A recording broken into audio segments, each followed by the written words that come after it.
السلام عليكم للناس المشاهدين في فيسبوك وفي يوتيوب. السلام عليكم، إن شاء الله أنتم كويسين. صباح الخير مساء الخير لكل الناس المشاهدين للحلقة. برضو للناس المستمعين في كلاب هاوس. أنا قبل ما أبدأ الحلقة عندي 3 ولا 4 حاجات داير أتكلم عنهم. نمر واحد، أنا داير أواصل في ما لم يقوله سلفا كير خلال الاحتفال بتاعه بمرور 43 سنة للحركة الشعبية. أنا أتكلم برضو على اعتقال بتاع أهل بتاع شاب القاعد في بريطانيا ده اسمه سايمون دي، اللي هو بيتكلم بتمامونجا، بقدم نقد للحكومة. ده نمر 2. نمر 3 أنا أتكلم عن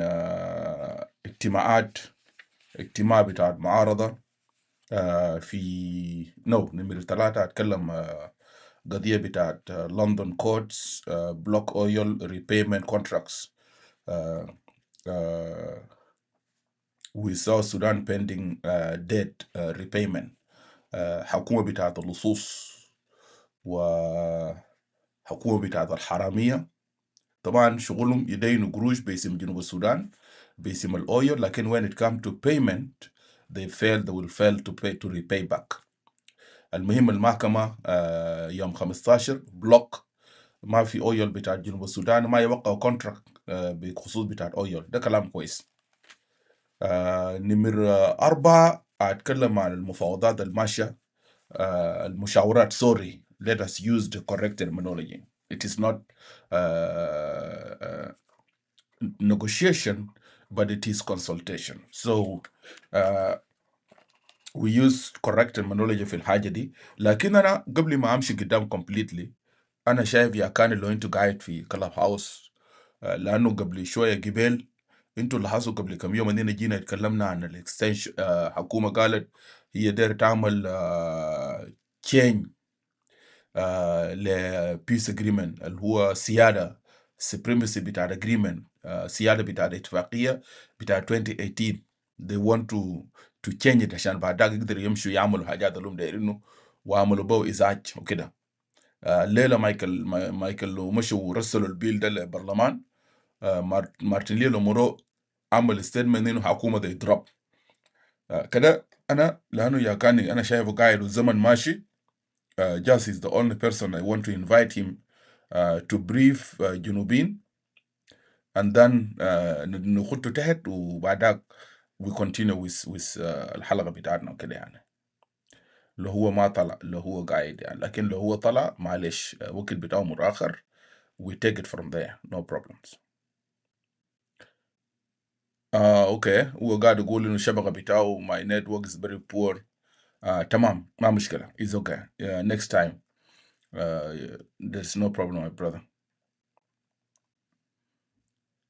Your network is very poor. انتوا ناس جوبا ديل ما اصلوا انتوا تعبانين.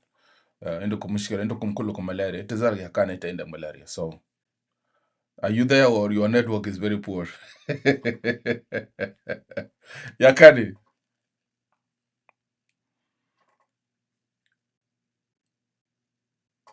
يا الشبكه بتاعه تعبان فعلا. كده unmute your mic كده لو انت قدرت. لو ما في انا let's continue with the topic and I will come back للقضيه ده. برضو في قضيه بتاعت ايبولا اللي انا قلته قبل يومين ولا في الحلقه اللي فاتت. انا قلت انه ايبولا في كونغو لعدي تقرير بتاع امبارح قاتل 139 نفر. 100 يعني ما نفر، ما 10 ولا 5 ولا كده، 139. والداتا ده هسه بكون وصل في اتجاه بتاع كونغو، بكون وصل قريب ل 200 نفر يوم ماتوا بس في less than 1 month. and also في قراءات انه ايبولا برضو ماشي اتجاه بتاعت يوغندا. the same thing. نحن كجنوب السودان we are bordering دولة بتاعت دولتين. and we are bordering دولتين. we are bordering Congo and also we are bordering Uganda. and بالذات يوغندا في daily movement between South Sudan ودولة بتاعت يوغندا. فالناس اللي قاعدين في جنوب السودان بالذات، الناس اللي قاعدين في بودا، الناس اللي عندهم حدود مع الكونغو ومع الافريقيا الوسطى، والناس اللي عندهم حدود مع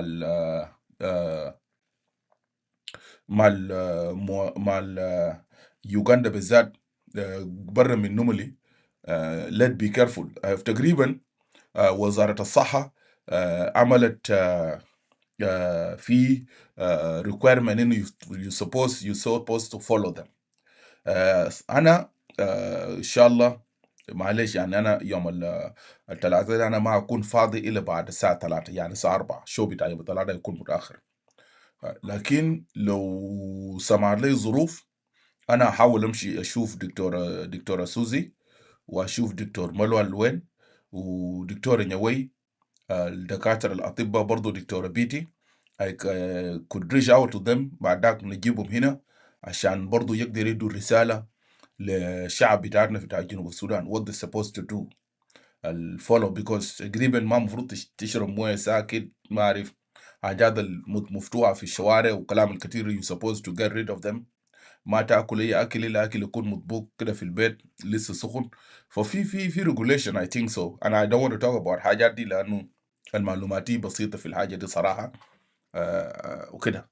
فالمهم بي سيف، الناس اللي قاعدين برا هناك بي سيف، ناس بتاعنا في جنوب السودان بي كيرفول.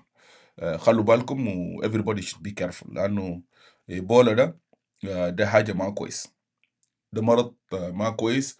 المرض اللي هو يعني اساسا قال لي anyone who coming from South Sudan, Uganda and Congo are required to learn in DC. Okay. No, Kwan Malwal, lakin ma DC قبل كم يوم they refuse. Actually, they are not. Maybe if he's required to learn in DC, uh, maybe they are being put in self-content. Like what I know, يومين اللي فاتت أمريكا قفلت حدودها. They refuse إنه أي زول كان في يوغندا وكان في كونغو وكان في South Sudan for the last 21 years they are not allowed to enter United States of America. Anybody. كان انت بقيت مرة بتاع ترامب ذات you are not allowed to enter this country.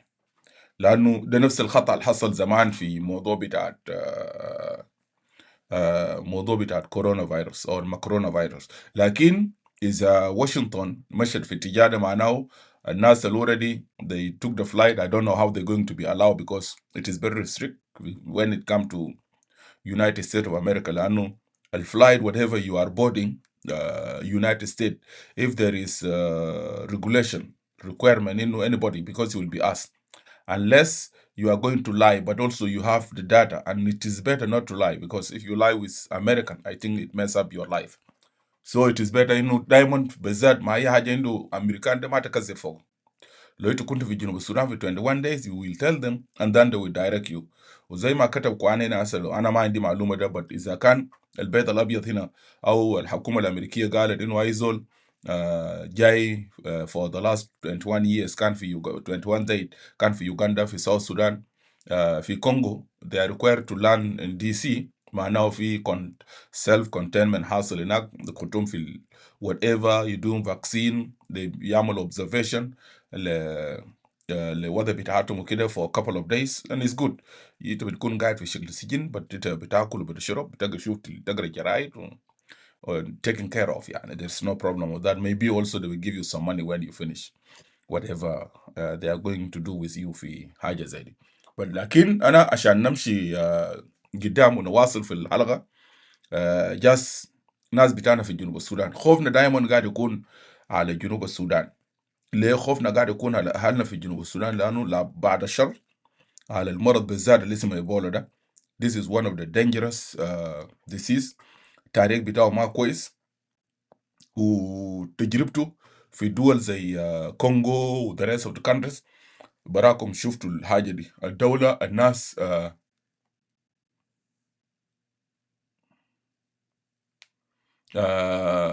الدولة يعني الدولة زي حقنا كده اللي عندنا إمكانيات بتاعتنا الصحية أو الطبية تعبانة.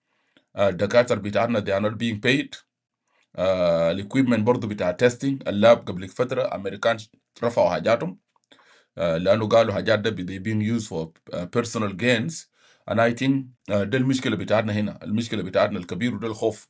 يعني لو دخل جنوب السودان الموت yes nobody will be able to control it. The international community they will try to do something, but الدور الأساسي ده دور بتاع الحكومة بتاع جنوب السودان. وانتوا براكم ناس اللي قاعدين في جنوب السودان، خليكم ناس اللي قاعدين برا زينا كده، انتوا براكم عارفين الوضع بتاعكم شنو. لما تديك ملاريا ساكت، ملاريا ده بقتل زول في جنوب السودان. فالمهم موضوع بتاع كورونا بتاع ايبولا نجيب المتخصصين وعندنا اطباء كويسين قاعدين معانا هنا في امريكا وشغالين برضه هنا في الحكومه الامريكيه في مجال بتاعهم الطبي. I will reach out to them. وبعد ذاك وبالذات الموضوع بتاع فاكسين عندنا دكتور برضه فرانسيس ملوال وقاعد يكون قاعد هنا برضه. هو صيدلي وشغال هنا في امريكا. طبعا عندنا the others عندنا دكتور دومينيك لكن ما قاعدين نلقاه لانه بيكوز هو مشغول الزمن بتاعه ما قاعد يسهر. انا قاعد اشوف في دكتور دومينيك قاعد يكون قاعد في كلاب هاوس وبرضه شغال هنا في واحد من اكبر المستشفيات في امريكا. برضه when it comes to vaccine وحاجات زي دي ده الناس اللي ممكن يدوا الشعب بتاع جنوب السودان معلومات because شغالين في المجال بتاع الدواء وكده and they are aware of what's supposed to be done وكده based on the studies هنا. So let's hope انه we reach out للناس دي خلال اسبوع القاعد قدامنا هسه. Now انا قلت شيء كده داير يا كاني، لكن انتوا شفتوا ارتكل. let me انا خليني اجيب الارتكل بتاعت حكومه الكابينت يدروب التعديلات على الاتفاقيه بتاعت السلام المنشطه. انا صراحه ده كان متوقع، لانه انا زي انا قلت لكم المره اللي فاتت دقيقه بس قبل ما انا، عشان انا لانه ما كنت خاطر في حساباتي، لكن انا اوريدي ما محتاج ويل تراي. المهم انا ما اعرف اللينك ده، سوري. اوكي اللينك ده سيبه. let me try to انا I want to copy the link عشان اجيبه لكلاب هاوس بعدين للناس لا يجوا وكده. let me try لو انا نجاته. otherwise we're going to continue with the presentation بتاعنا. let's be patient a little bit. خلينا شوية كده بس معلش يعني just 1 minute.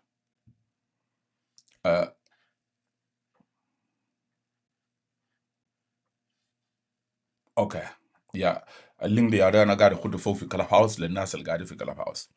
اوكي انا في الحلقة ده انا زي ما انا قلت في الحلقة اللي فاتت يوم الثلاثاء انه نحن قيمنا خطاب بتاع بريزيدنت سلفا كير، وفي النهاية طبعا لانه الزمن ما كفت قطعناه ونص. انا زاد ما ارجع لبعض الحاجات، سبت بعض الحاجات وانا جريت ورا في الجزء بتاع الحلقة اللي هي كان المفروض نتكلم عن ما الذي لم يقوله سلفا كير وما قال شنو.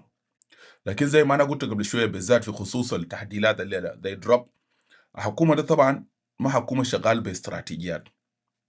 الدولة بتدار بالاستراتيجيات، والدولة بتدار بخطط، والدولة بتدار بمراكز بتاعت الدراسات.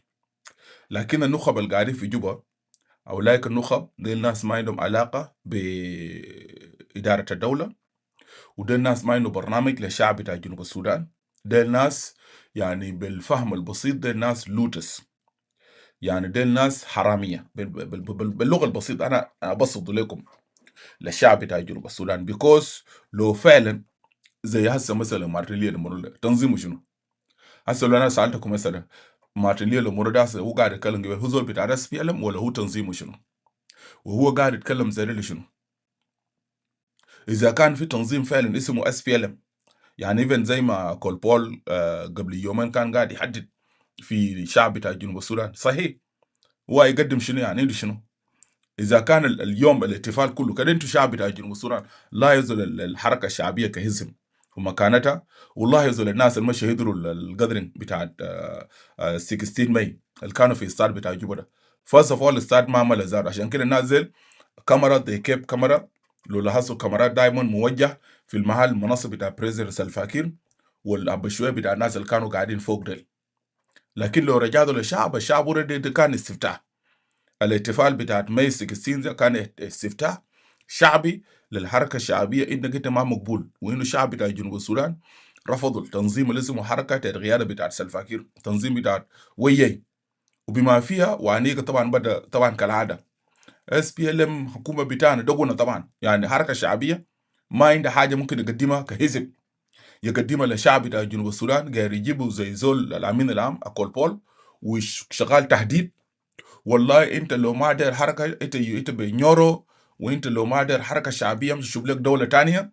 طبعا ده ابسط حاجه ممكن نقوله للجنوبيين، ابسط حاجه.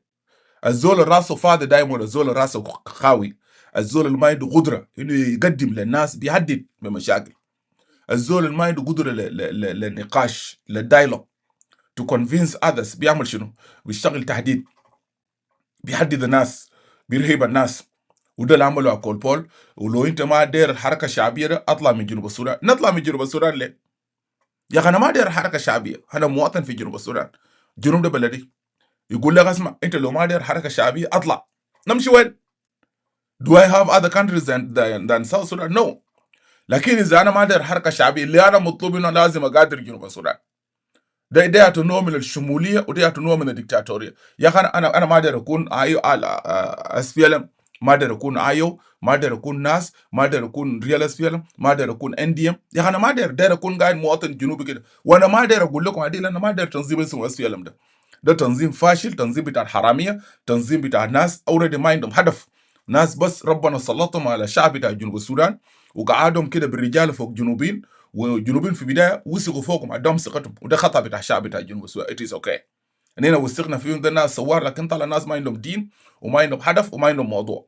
طيب انت بقيت زول فاشل، بعد ذاك يا قاعدين في كلام هاوس شغالين تهديد ارهاب، ما عندهم برامج، غير يجوا يكلموا حتى السبورترز بتاعهم ان السيد يجوا برنامج بتاع اس بي ال ام شنو، فاتحين روم بيسي مدود، فاتحين روم بيسي مانوال، فاتحين روم ليه؟ لانه دي ناس ما عندهم سايكوفانس. They got nothing tribalist, they got nothing to offer to South people of South Sudan. مش كده؟ The same انتوا الخوارج شايفينه في الكلام هاوس بتاع الناس government supporters ديل is the same thing happen في جوبا هسه. شوفوا ناس قاعدين يقدموا حاجه للشعب بتاع جنوب السودان، لا out of تهديد وارهاب، ولو انت ما عاجبك اطلع، واس بي ال ام ده عشان كده بقول حركه شعبيه زي الغنمايه. الغنمايه جات جعانه او عطشانه دايره تشرب مويه، ودخل راسه في باقه او في زر. طبعا زر ده ابسط حاجه يعني وي تيك ات از جود اكزامبل. زمان طبعا انت احتمال ناس جوبا انا بعرف، لكن ما انت انا زار كنت في جوبا كنت بشرب مويه في زر، بيكوز كهرباء ما في وكده، ما زي كنا في خرطوم في ثلاجه حاجه زي ده. جوبا ده كهرباء ما في، محلنا كنا قاعد جنريتور ذاته مشكله اتسلف غاز جاز وكده حاجات زي ولا بنزين. اوكي سو ناس بيشربوا زير، فوق انا ما يدخل راسه في زير الراس بالاضافه للقرون وكده لصق في زير وقام جاربه. ده الوضع بتاع في حاله بتاع دروشه، ده الوضع حاله بتاع كونفيوشن، ده الحاله اللي قاعد فيه واسط التنظيم بتاع الناس فيها. لو انت كنت يعني بكل البساطه لو التنظيم بتاع الناس فيها ما عايش الوضع ده، اوكي قبل كم يوم الناس اشتغلوا تهديدات. ما انت لما تجي تعمل حاجه مثلا مارتينيلي لومورو، ده سيم مارتينيلي لومورو قبل كم يوم مو نفس مارتينيلي لومورو كان قاعد يقول والله اني ديل اني انا نعدل الاتفاقيه، والزول اللي ما داير اني انا حدل، وانت داير لو ما داير كراك في رقبته. قلنا تمام، قلنا تمام يا ماي، وقال اني كمان انا اعمل انتخابات. قلنا لكم كويس يا جماعه بس فعلا تذكر انا ما قلت الكلام ده هنا، قلت لكم كويس يا ناس يا ناس مايكل موكوي تمام يا اخي اسمع، انتم ماشيين تحددوا الاتفاقيه امشوا قدام. حصل شنو الليله؟ ده بوريكم انه نازل قاعد يتخبط يمارس سياسه بتاعت تخبط، وناس بيمارسوا سياسه بتاعت مزاجيه، وبيمارسوا سياسه بتاعت زعل، وسياسه بتاعت جريفيسز بتاعت ضغاين. الناس جواهم ضغاين، مشكلتهم رياض مشار بس، بيكوز رياض مشار داير ريفورم and they don't want reform. ناس ايوه دايرين ريفورم، دايرين دوله الناس بيتحركوا بكل الحريه، واس بي ال ام اندر سلفاكير ما دايرين حاجه، ناس حراميه دايرين يسرقوا. تقرير بتاع اليو ان وانا اجيت اي ويل توك اباوت ات، مارتينيلي لما شايفينه فوق ده في التقرير بتاع يو ان الاخير، ميزانيه بتاعت مكتب اللي لمرو بتاعت رئاسه الوزراء، مكتب بتاعت وزير اللي لمرو ده بيعدل ميزانيه بتاع جنوب السودان 6 تايم، 6 مرات، 6 مرات. قروشك بمشي وين؟ ما ياو قروش ده هم ياو شايلينه بيرقلبوا بناء بتاع دوله بتاع جنوب السودان، بيشربوا بيقسموا المجتمعات، بيشربوا الزمن بتاع السياسيين، بيفرتقوا حركات المسلحه اللي بتعارض حكومه بتاع جنوب السودان. لو انت جنوبيين انتوا سالتوا فيكم يعني شنو ميزانيه بتاع مكتب مارتينيلي مرو بيعدل ميزانيه بتاع حكومه جنوب السودان 6 مرات، اللي هي بشيل قروش بشيل مع سلفاكير، بشيل القروش سلفاكير بوجهه، هو كويس ولا حقه. عشان كده هسه اللي لمرو من الناس الاكشولي دايرين الوضع ما تتغير. اللي لمرو ناس مايكل ممكن اذا الناس الدايرين ستاتس كو ده تستمر زي ده، ما تقول لي اتفاق السلام. عشان كده المره اللي فاتت خبطوا وجا قالوا نينا we are going to change the agreement. انتوا اللي هسه ليه اتراجعتوا ليه؟ ما قلتوا الرجال، ما قلتوا الرجال وقلتوا بتركبوا راس، لكن because they don't know what they're doing. المهم خلينا نبدا بالنقاش بالنقاش بقضايا بتاعتنا، وانا بعمل السرعه ما راح ياخد زمن زي كل مره، ويا نوت ما نعمل كتير ساعه زر ولا ساعه ونص، لو كتير كده ساعه ولا ساعه وشويه 20 دقيقه. انا المره اللي فاتت في خطاب بتاع بريزيدنت سالفا كير بمناسبه الذكرى الثالثه و40 للحركه الشعبيه، كان التركيز بتاع سالفا كير وانا جيت حللته هنا في يوم الثلاثاء على التاريخ بتاع كفاح.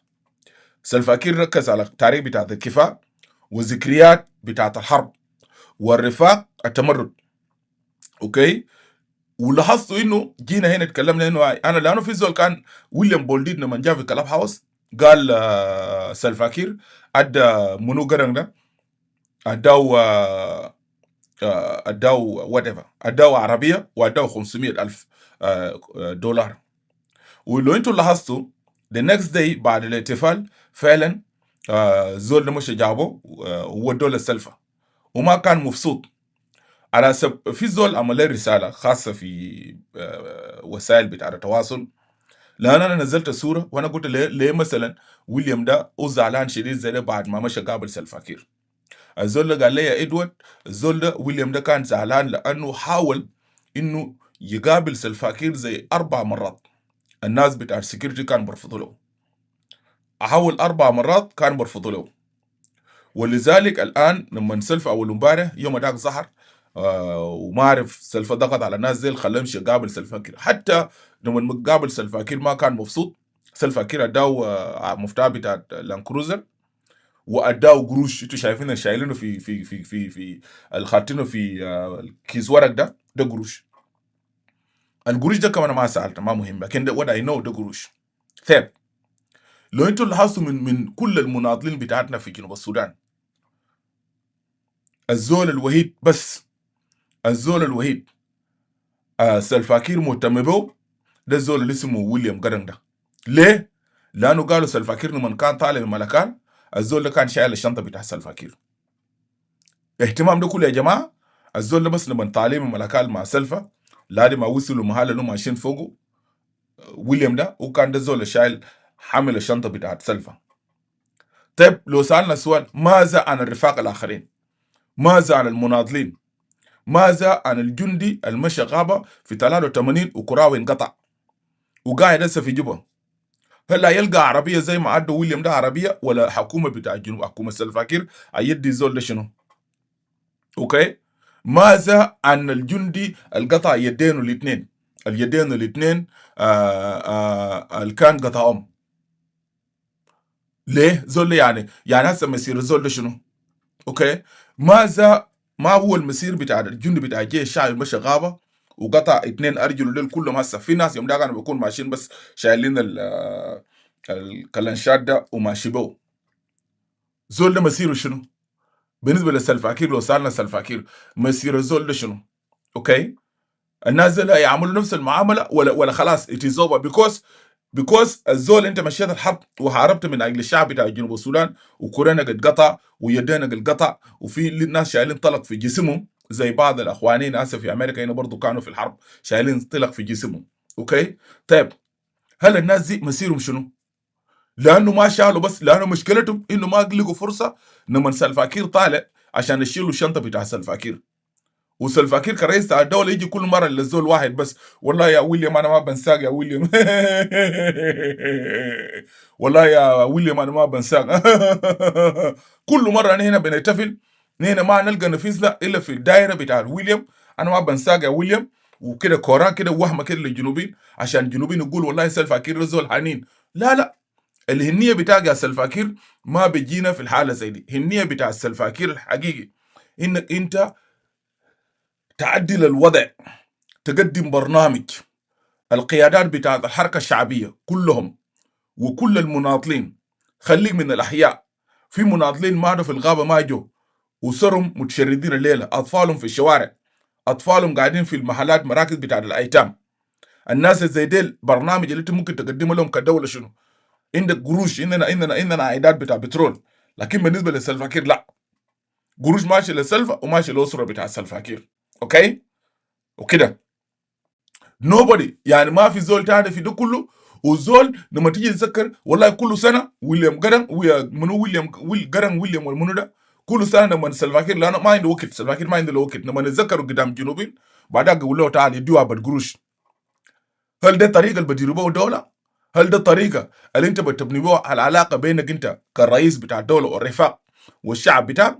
ولا انت بتقدم خدمات بتوفر المؤسسات بتعمل معاشات كويس وللناس اللي ماتوا وللناس اللي قاعدين، وكل زول بتوفر لهم وتمني لهم اشلاك بتاع مثلا وديفر الجيش للزول اللي لسه اون ديوتي، عشان مرته يكون قاعد مع كويس وياله يكونوا قاعدين مع كويس. ما كلام ده عملوه في الدول، في كل الدول دي في سكنات بتاع الجيش، سكنات بتاع الجيش. وانت بعد ذاك بتحاول بتدي انك اي عسكري قاعد لانه قاعد يقدم روحه من اجل الدوله، ياله بتكونوا قاعدين في محل كويس، وكذلك مرته بتكون قاعد في محل كويس وبيمشي مدرسه. حاجه لسه الفقير فشل فوق. لكن لانه جزء منكم وعارف الشعب بتاع جنوب السودان، 3/4 منكم انتوا وهم سلفاكير بيعرف الحاجه دي، زي الوهم اللي قاعدين في الكلام هاوس زي الاسد، ليل ونهار بالكورك بحسام بتاع الناس كويس. القبلين ديل سلفاكير عارفهم ديل ناس وهم، عشان كده هو قاعد يتلعب، عارف انه اوريدي يعني ممكن يجي كده بحاجه زي ده. والجنوبيين يعني انا كنت قاعد اسمع قبل واحد بيقول لي في جوبا، ناس في ناس بيقول والله سلفاكير فعلا ده زول كويس. زول كويس وين؟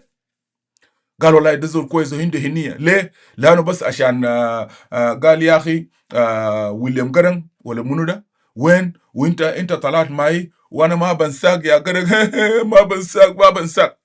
ها؟ وبعدها يجي الجنوبيين بالنوع من البجاحه، يجي يقول لك قالوا لا كيري is a good man. It's not. This is the worst man God created him في جنوب السودان. اسوأ مخلوق ربنا، ما عنده اخلاق، ما عنده مبادئ بتاعت الثوره، ولا عنده علاقه بالثوره ذاته. اسمعوا كلام ده كويس يا جنوبيين، ما عنده علاقه بالثوره خالص. انتوا ما بتقولوا كلام ده ولا يقولوا ناس يدوا دير ناس كعبين يدنا كعبين. دي حقنا، بنقول حقنا وبنعبر حقنا كشعب. لانك انت الهدف شنو؟ انا اجي اتكلم في الحلقات الجايه، اجي اتكلم اغيم التجربه بتاع الانفصال، ونحن قاعدين نحتفل بال 43 سنه، اغيم كتجربه. وانا اتمنى برضه، لانه امبارح كنت قاعد استمع من الواحد من الرومات بتاع الشماليين، اتمنى اخواننا الشماليين يجي يحضروا لي. خلينا أنا ناس كان بتاع الغرب واقصى شمال والاقصى غرب، تعالوا خلينا نغيم لكم تجربه الانفصال بتاع جنوب السودان شنو، وانتوا زاركم عشان تستفيدوا، عشان تستفيدوا باقي المدن بتاع السودان، تستفيدوا من الاخطاء بتاعنا نحن. اوكي، انا بقيمه لك ما بعاطفه، بالمنطق، بالمنطق وباللوجيك، بعيدا عن كل العواطف وكده. نقيم لكم التجربه دي تقييم سياسي، انه نحن ذاتنا انجزنا شنو كجنوبيين. ناس ادوار الوان يوم من الايام كان بيجيبوا في جامعات بيقولوا جنوب السودان انفصل. ادوار الليله ماشي يقول شنو بعد 30 سنه ولا بعد 20 سنه بعد ما جنوب السودان انفصل. what are you going to say؟ هتغيم التجربه ده؟ بنغيم بكل صدق وامانه، انا غيم لكم بكل صدق وامانه، لانه التاريخ ده تاريخ. اوكي، ده جانب. اذا فكره لما تيجي تتكلم عن دوله، ما دوله بتاعت انه والله يا اخي ادوارد بقى رئيس، والله ادوارد ده صديق بتاع واريلا، وادوارد ده كان صديق بتاع دومينيك. انا لما اشوف واريلا، اذا انا ما قادر ادوق تليفون لواريلا، اوكي، وانا بعرف واريلا ده قاعد وين، قاعد في بيته نفس البيت، وانا بعرف ده بيت واريلا، انا ما قادر ادوق له تليفون. كويس يا واريلا، انت كيف؟ انت كيف يا له كويسين يا واريلا؟ انت لسه حي ولا انت مت يا واريلا؟ انت اكلت ولا ما اكلت؟ لكن لما نيجي في المناسبه واريلا يجي مارق قدامي زي ده، يا واريلا والله يا عندك واريلا لا يكون بنازل سو، يا عندك دومينيك والله يا دومينيك، والله يا عندك تيتو، والله يا تيتو انا ما بنساق يا تيتو، تيتو ده انا ما بنساق يا تيتو، لانه كان لما جيت واشنطن والطياره بتاعي كان يعني فادني، وكنت في واتساب في كلاب هاوس، وانا ما قدرت اسافر، انا دقيت تليفون لتيتو، وتيتو طوالي اتحرك وجاني في مطار جاي من الشغل. ده اللي انا عرفت به تيتو.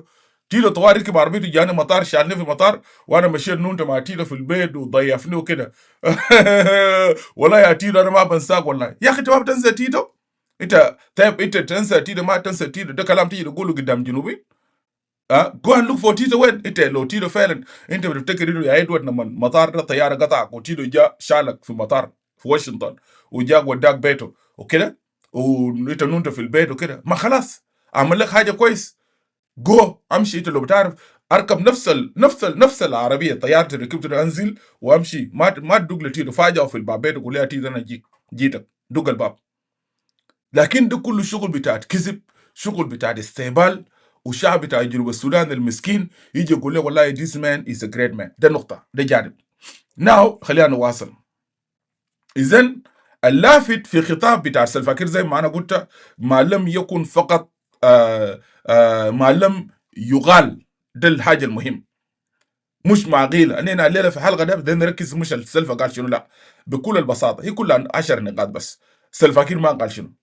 نمر واحد، انتوا بتلاحظوا انه في الرئيس بتاع الخطاب، الرئيس في خطاب بتاع سلفا كير بحشد مرور 43 سنه على تاسيس الحركه الشعبيه بتاع السودان، جنوبين كلهم، لانه ده حشد جماهيري، والحشد ده الجامبيا ده تنظيم بتاع الحركه الشعبيه بتاع السودان. خلال الفتره اللي فاتت ناس الحركه الشعبيه بتاع السودان بقياده بتاعت سلفاكير عملوا جوطه اسفل ما يجي، عملوا لنا جوطه هنا في كلاب هاوس، هنا نعمل انتخابات. وانا قلنا للجماعه كل مره، وده كلام كنا قاعد نقول لناس اخواننا بنا ناس ايو، انتوا ما توجهوا قلبكم والله ما تقيموا انتخابات، وانتخابات ما نزيه. يا اخي قلنا له مره، قلت الكلام المره اللي فاتت، خلي سلفاكير يمشي يعمل انتخابات بتاعهم ده، خليه يعمل انتخابات بتاعهم ده، نشوف ايام الانتخابات ده وين. let them go ahead and do that election. اوكي، لكن لانه اكشولي الايديا بتاعت سلفاكير ده ايديا بتاعت يعني قدم السبت عشان تلقى اللحد. لما نجيبوا اجنده بتاعت الانتخابات، عارفين انه المعارضه في جنوب السودان، لانه عارفين انه معارضه ظروفها ما بتسمع لها باقامه الانتخابات. حكومه المعارضه بيجي بيطرد، لا ما تقيم الانتخابات، انتخابات ما في ظروف نقيه، ما في شنو ما في شنو ما في شنو ما في شنو. لكن في النهايه الناس دي اوريدي ار ready فور ذا election. والدليل على كلامي ده، قضيه بتاع الانتخابات دي انتهت انتهت. وعشان كده انا مره اللي فاتت قلت نو this thing we need to come and talk about it كحلقه قايم بذاته. جنوبين قاعدين ما يغشوكم، الناس دي ناس كذابين وناس منافقين وناس امتيازيين وما عندهم اخلاق، وانما الامم الاخلاق. الناس دي they are playing with mind of people of South Sudan. وده جنوبين تو قاعد شير اللايف فيديو ده، اذا اننا قلنا يا اخي يس، قلنا يس رئيس ده فكير ده الرئيس بتاعنا كساوث سودانيس، لا اكسبت الحاجه دي. الوضع اللي انت شفتوا فوق سلفاكير والامبارح ده، الوضع اللي انت شفتوا سلفاكير والامبارح ده في استاد جوبا ده وضع بتاع زول ممكن يجي في الانتخابات. جنوبيين لوني ناس، انا مرات والله انا يعني انا مرات بقيت اسال نفسي، يعني ده الشعب بتاع جنوب السودان اللي انا بنعرفه الزمان، ولا نحن say happened what happened to people of South Sudan؟ حصل شنو؟ the same people actually I used to know، ولا ده الناس ثاني؟ وضع انتوا شايفين سلفاكير ده وضع بتاع زول ممكن يجي في الانتخابات وداير يكون رئيس for another 5 years؟ بكل البساطه. بس لو انا سالتكم ما تجاوبني، جاوب نفسك. ما انت مواطن، وانت عندك حق في voting، you will come and vote. ده وضع بتاع الزول داير يجي في الانتخابات، ده وضع بتاع الزول ممكن يقنع الجنوبيين. يا اخي سلفا ده بيتكلم دقيقه وبيسكت 7 دقائق، بيتكلم دقيقتين ولا 60 50 ثانيه، وسلفاكير بعدك بيسكت حاجه زي 7 minutes. انتوا ما براكم لحظوا جنوبين يعني تخيل زول بيتكلم كده يعني كلمه ولا كلمتين، وبعدك يعني بيتكلم ثانيتين وبيسكت 3 دقائق. ده سلفاكير في الاحتفال الاخير ده. طيب اننا لو قلنا انه الاحتفال الاخير ده دي حشد سياسي، حشد سياسي، حشد جماهيري. ليه؟ لان عنده علاقه وطيده جدا بكفاح وبنضال وشعب. ده الوقت الحركه الشعبيه ممكن كان يبيع البرامج بتاعها للشعب بتاع جنوب السودان. ما انت قاعد تتكلم عن انتخابات، ده الوقت اللي هم كان ببيعوا اجندتهم للشعب بتاع جنوب السودان. سلفا ده كان يجي ويقنع الجنوبيين، لا انت مع الثوره، انت ده الثوره ده قاعد يعتمد على الشرعيه الثوريه، تمام. كان يجي يستغلوا الحاجه ده، واننا ماشيين لانتخابات، وانتوا يا شعب بتاع جنوب السودان اتصوتوا ل ل ل ل ل ل للشعب بتاع جنوب السودان. لكن لانه الانتخابات بيستخدم ككرت فقط للضغط على المعارضه الموقعه لاتفاق السلام المنشطه، والمعارضه المنشطه لاتفاق السلام، لانها هي ذاتها واقعه في الدوامه بتاعه التخبط، والدوامه بتاعه الصراعات، والدوامه بتاعه الجهل، ونفس الاشكاليه بتاعه الحكومه. اول ناس اللي بيطردوا لا ما في انتخابات، اول ناس اللي بيطردوا بعدك الكري بتاع اسفل لما بيجي ورا يس ما في انتخابات. انتوا ما قلتوا ما في انتخابات، تمام. هنا دايرين شنو؟ هنا دايرين تمديد. كلام جميل جدا، ليتس جو فور تمديد. اذا البلاد جنوب السودان الان قاعد تعيش في مرحله بتاعت انتقاليه طويله، وبقى لنا دوامه، بقى رولا كوستا، بقى يعني حاجه دايره بس بتكون لافه لنا كده. لما نجي البتاع ده انتهت اراكم نمشي للانتخابات. اذا غياب الحديث بتاع سلفاكير في الاحتفال بتاع 16 مايو، غياب الحديث بتاع سلفاكير عن مستقبل تحول ديمقراطي في جنوب السودان، ده معناه الانتخابات ما في. لانه سلفا كير هيلقى حشد زي ده وين تاني؟ اللي بيجي فوقه عساكر اللي هم بيستخدموهم ده عشان يقتلوا الجنوبيين. ما في. ده الوقت المفروض كان يعلنوا فوقه اجندتهم. هذا الدليل. هنالك ليس هنالك انتخابات في جنوب السودان. طيب اذا ما في انتخابات في جنوب السودان يحصل شنو؟ ودليل تاني على انه ما في انتخابات في جنوب السودان، مع الناس زي ركبوا راس قالوا اننا ماشيين نعدل الدستور، ماشيين نعدل الاتفاقيه بتاع 2018 عشان نعمل انتخابات. كلام جميل. طيب وركبتوا راس واشتغلوا تهديد وودوا برلمان وفصلوا اعضاء بتاع الحركه الشعبيه 47 نفر اللي اعترضوا. قالوا لا، قالوا عندنا في الكونستيتيوشن بتاع سلفا كير ما في زول بيعترض على وات ايفر سلفا كير يدوين. عشان كده طوال راس مال بتاع الناس العايو ده اللي اعترضوا فصلوهم الثمانيه عضو برلماني فصلوهم.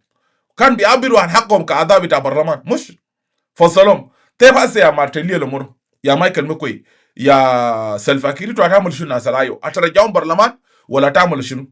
وده دليل بتاع شنو يا جنوبين؟ دليل بتاع تخبط، دليل بتاع سكرجيه دايرين جنوب السودان فقط.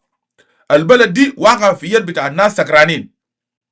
زول لما يكون سكران ما بيتصرف تصرف سياسي واعي، والسكران في الذمه بتاعت وعي. زول الوعي مش كده. الناس زي عباره عن شلوليه متخبطين، عباره عن مجموعه من سكرجيه لا اكثر من ذلك. بيكوز لو انتوا بتعرفوا الكلام ده انه انتوا هتتراجعوا، طيب ليه تفصلوا الناس بتاع الهيئه واعضاء بتاع البرلمان؟ ليه تفصلهم؟ والاتفاقيه واضحه. الاتفاقيه قالت في حكومه الانتقاليه ده سلف ما عنده حق يفصل زول بتاع الاس بي ال معايو، ما عنده حق. ما عنده حق يفصل زول بتاع سوا الا الرئيس بتاع سوا بيقعد بيجيب الحاجه ده. رياق مشار عنده ولا رياق عنده حق يفصل زول بتاع الاس بي ال ما يجي. ده اتفاقيه قالت كده. انت لو رياق يا بيفصل زوله وكمان بيطلب بعد ما يعمل الخطوه بيطلب من سلفا كير عشان ياخذ القرار، والسلفا ياخذ القرار بناء على الطلب بتاع الرئيس بتاع المجموعه المشاركه في الاتفاقيه. ده كلام بتاع الاتفاقيه بتاع 2018. لكن لانه سلفا كير خرق الاتفاق ده جانب. اذا نتفق نقطه نمره واحد، معناه عدم الحديث عن انتخابات تلقائيا معناه كان في غياب عن مستقبل بتاع التحول الديمقراطي، لانه سلفا كير ما ديمقراطي وهو ما ممكن يتكلم عن ديمقراطيه، وهو ذاته ما عنده علاقه بالسلوك ديمقراطي ولا ديمقراطيه. نمره اثنين، غياب عن مستقبل اتفاق بتاع السلام. عشان كده ما اتكلم عن مستقبل الاتفاقيه. سلفا اشار شنو؟ قال يا جماعه، قال في ناس لسه دايرين حرب. ده كلام اللي قالوا بس. قالوا في ناس ليه دايرين حرب ما دايرين سلام. ده كلام بتاع الرئيس في خطاب مهم، والجنوبيين يتوقعوا انه والله واقع ده يتحسن. حاجه غريبه، حاجه غريبه جدا. بعد كل people of South will tell you والله this situation is going to be better. كيف الكلام دي؟ ما بيحصل. ده نقطه. النقطه الثانيه، سلفا كير لم يتطرق في خطاب بتاعه بشكل واضح عن مستقبل بتاع الحركه الشعبيه في المعارضه ومحاكمه بتاع دكتور ياك مشار. ما دكتور ياك مشار نائب الاول، ولا دي الليله ده دكتور ما يتشال من المنصب بتاعه وفق الاتفاقيه، لانه انت طوال انت لو شيل الدكتور ياك مشار معنا الاتفاقيه دي انهارت immediately خلاص دان. اوكي. اذا ما ده قضايا مهمه جدا. سلفا ما يتكلم عن الحاجه ده، وده طوالي ده بيعكس غياب او اساسيه في توازنات داخل السلطه الانتقاليه في جنوب السودان. لانه في النهايه الكير قاعد يعمل فوق ده دي عمليه بتاع اقصاء، عمليه بتاع اقصاء للحركه الشعبيه في المعارضه. لكنهم فشلوا. هم بس فشلوا فوقه انه تزول زي رياض مشاريع بتاع تخسيب كده. طبعا ده حاجه غريبه. تجربه زي دي ما مر بي قبل كده في تجارب السياسيه. والله العظيم تجربه زي تجربه ناس كيرديت، ناس مايكل مكوي مارتن ليه الامور تحالف بتاع شرذمه من الحراميه ومن اللصوص وكده. انا ما لاقاني انك انت ممكن تخسي الرئيس بتاع الحزب زي، وكمان مش رئيس حزب ساكن، رئيس بتاع الحزب عنده الشغل سياسي وعنده الشغل عسكري زي دكتور ياك مشار. انا ما لاقاني حاجه زي دي. ما قابلني خالص. والله لازم ما قابلني انك تخط الامكانيات بتاعك دي كله بس انا والله داير ندمر اس بي ال معايا ده، وداير نطلع اس بي ال معايا من السلطه في جنوب السودان. تفكير زي ده في السياسه انا ما قابلني. لكن في جنوب السودان لسه انا لسه احياء انا نشوف العجائب. لكن النتيجه النهائيه شنو؟ فشل. عشان كده الناس دي هسه قاعده تفشل. الناس دي هسه قاعده تفشل فشل ذريع زي ما انتوا هسه شايفين. الناس دي فشلت في انه يخصوا دكتور رياض مشار، وفشل انه يخصوا المعارضه المغير موقع على الاتفاقيه بتاعت سلام. فشل يخصوا لما باغانا موم سوري، فشل يخصوا جنرال توماس، فشل يخصوا ناس ايمانويل وناس جنرال مولونج، لانه الايديا كانت انه يتم الاخصاء بتاعت القيادات دي كومبليتلي. والساعه السياسيه في جنوب السودان تتحول وتبقى ساعه سياسيه لاس بي ال ام سلفا كير. واي زول داير تعيش في جنوب السودان لازم تركع وتكون تحت جسمه بتاعت سلفا كير ميارد. لكن قلنا له لا، ما كل الناس دي يا سلفا كير هتركع لك، ما كل الناس دي هتستسلم. والان بالشغل اللي عملوا ده هم زاروا لقوا نفسهم انه ورطوا نفسهم مع الدكتور رياض مشار، وفشلوا في انه زادوا كيف يطلعوا من القضيه بتاع الدكتور رياض مشار. معقوله ما كان بتاع الدكتور رياض مشار كل يومين عجلوا، كل 3 يوم والله قاعد ده عيان، ولا قاعد ده عنده وجع بطن، قاعد ده عنده شنو كده، والله سكيورتي ما كويس. ناس ماشيين زي ده. ما كان بتاع رياض مشار هيمشي لهذا 200 لانه مربوط بتوازنات سياسيه، والنهايه بتاعت المحكمه برضه مربوط بتوازن سياسي والمعادلات السياسيه داخل الدوله. عشان كده هو ما قاعد يشير للموضوع بتاع دكتور ياك ليه، لانه هو اتجاهل القضيه دي، تجاهل بتاع قضيه رياض مشار. ناس انا متاكد ناس المشوا الاحتفال كانوا متوقعين انه سلفاكير بلان انت قاعد يحتفل ب 43 سنه هيقول شنو في محكمه بتاع دكتور رياض مشار والقيادات بتاع الحركه الشعبيه في المعارضه. سلفا لم يقول اي حاجه في الموضوع ده نقطه. النقطة الثانية اللي برضه هو أنا أتكلم فوقه، سلفاكير في الخطاب بتاعه لم يتحدث على المستوى الاقتصادي كويس. يعني فوق الخطاب ما يتحدث بشكل كافي عن المعاناة بتاعت المواطنين اليومية من الغلاء بتاعت المعيشة والضعف بتاعت الخدمات والأزمة بتاعت المرتبات اللي قاعد تواجه أغلب السكان في جنوب السودان. أوكي، يعني بكل البساطه ده حاجه انت المفروض كرئيس بتاعت البلد البهيل المشكله ده منه. والجنوبين يجي ناس هل انا قاعد يحيرني اكتر despite of the reality of our situation. يعني في ناس لسه يجي يقول لك قالوا لا سلفاكير از جود بريزنت. طيب اذا سلفاكير في الخطاب بتاعه في يوم مهم زي بمر 43 سنه حركه شعبيه رفع السلاح عشان شنو؟ انت مشيت عشان تطلع الجنوب من جلابه، تطلع الجنوب من الشمال عشان تجيبهم جنوب السودان، ما تصرفهم مرتبات، ما تقدم لهم خدمات، ما تعمل تنميه. أه؟ عشان شنو يعني؟ وانت بعدك تجي تغتصب، تقتل، تشرد. جنوبين من كانوا تحت جلابه مرتبات بتاعهم بيجي شهريه كويس. في ملكال ده اننا كنا قاعدين نشرب مويه بتاعت ماسور، اسمع الكلام ده كويس. مواسير بتاعنا ده كان شغاله، والباقي حاجات ده مربوط بمانجمنت بتاع الجنوبين زاروا زي ناس داك بيشرب الحراميه والكوادر الضعيفه بتاع المؤتمر الوطني كان بيجيبوا لنا في ولايه. لكن ملكال تصدقوا ان هنا في الطراوه كان عندنا مواسير بتاع مويه. بعدها قطع في الطراوه للمانجمنت، بقى قاعد في اسوسه بين ابوي في اسوسه، هنا كان في ماسوره هنا اسوسه باقي محلات ناس مدريه ناس جلابه دول كلهم ملكيه ناس زي كانوا بيتمتعوا بخدمات بتاعت مويه وكده، وكهرباء بتيجي في المحلات دي. بعد ما خلاص جلابه مشى من جنوب السودان دن، بعد جلابه مشى everything دن، مويه وقف. لا بيكوز لانه في سوء الاداره، في فساد، ما في محاسبه، كل زول ممكن تسرق تعمل دير تعمل على كيفك nobody going to ask you. مرتبات الكان جنوبي كل شهر بيجي. خليكم من كده يا جماعه.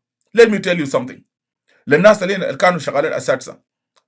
do you believe انه المرات الدروس الاضافيه اللي كنا بنديهم للمعلمين للتلاميذ او للطلبه، do you believe اننا كان عندنا اوفر تايم في ملكال؟ انا لما كنت مرسريا كرجوك الثانويه اننا بيجيبوا لنا اسال الاستاذ كون كون اسد القاعد اسد ما اعرف جنرال بتاع ايو في جوبا كان مدير بتاعنا بتاع مرسريا كرجوك الثانويه.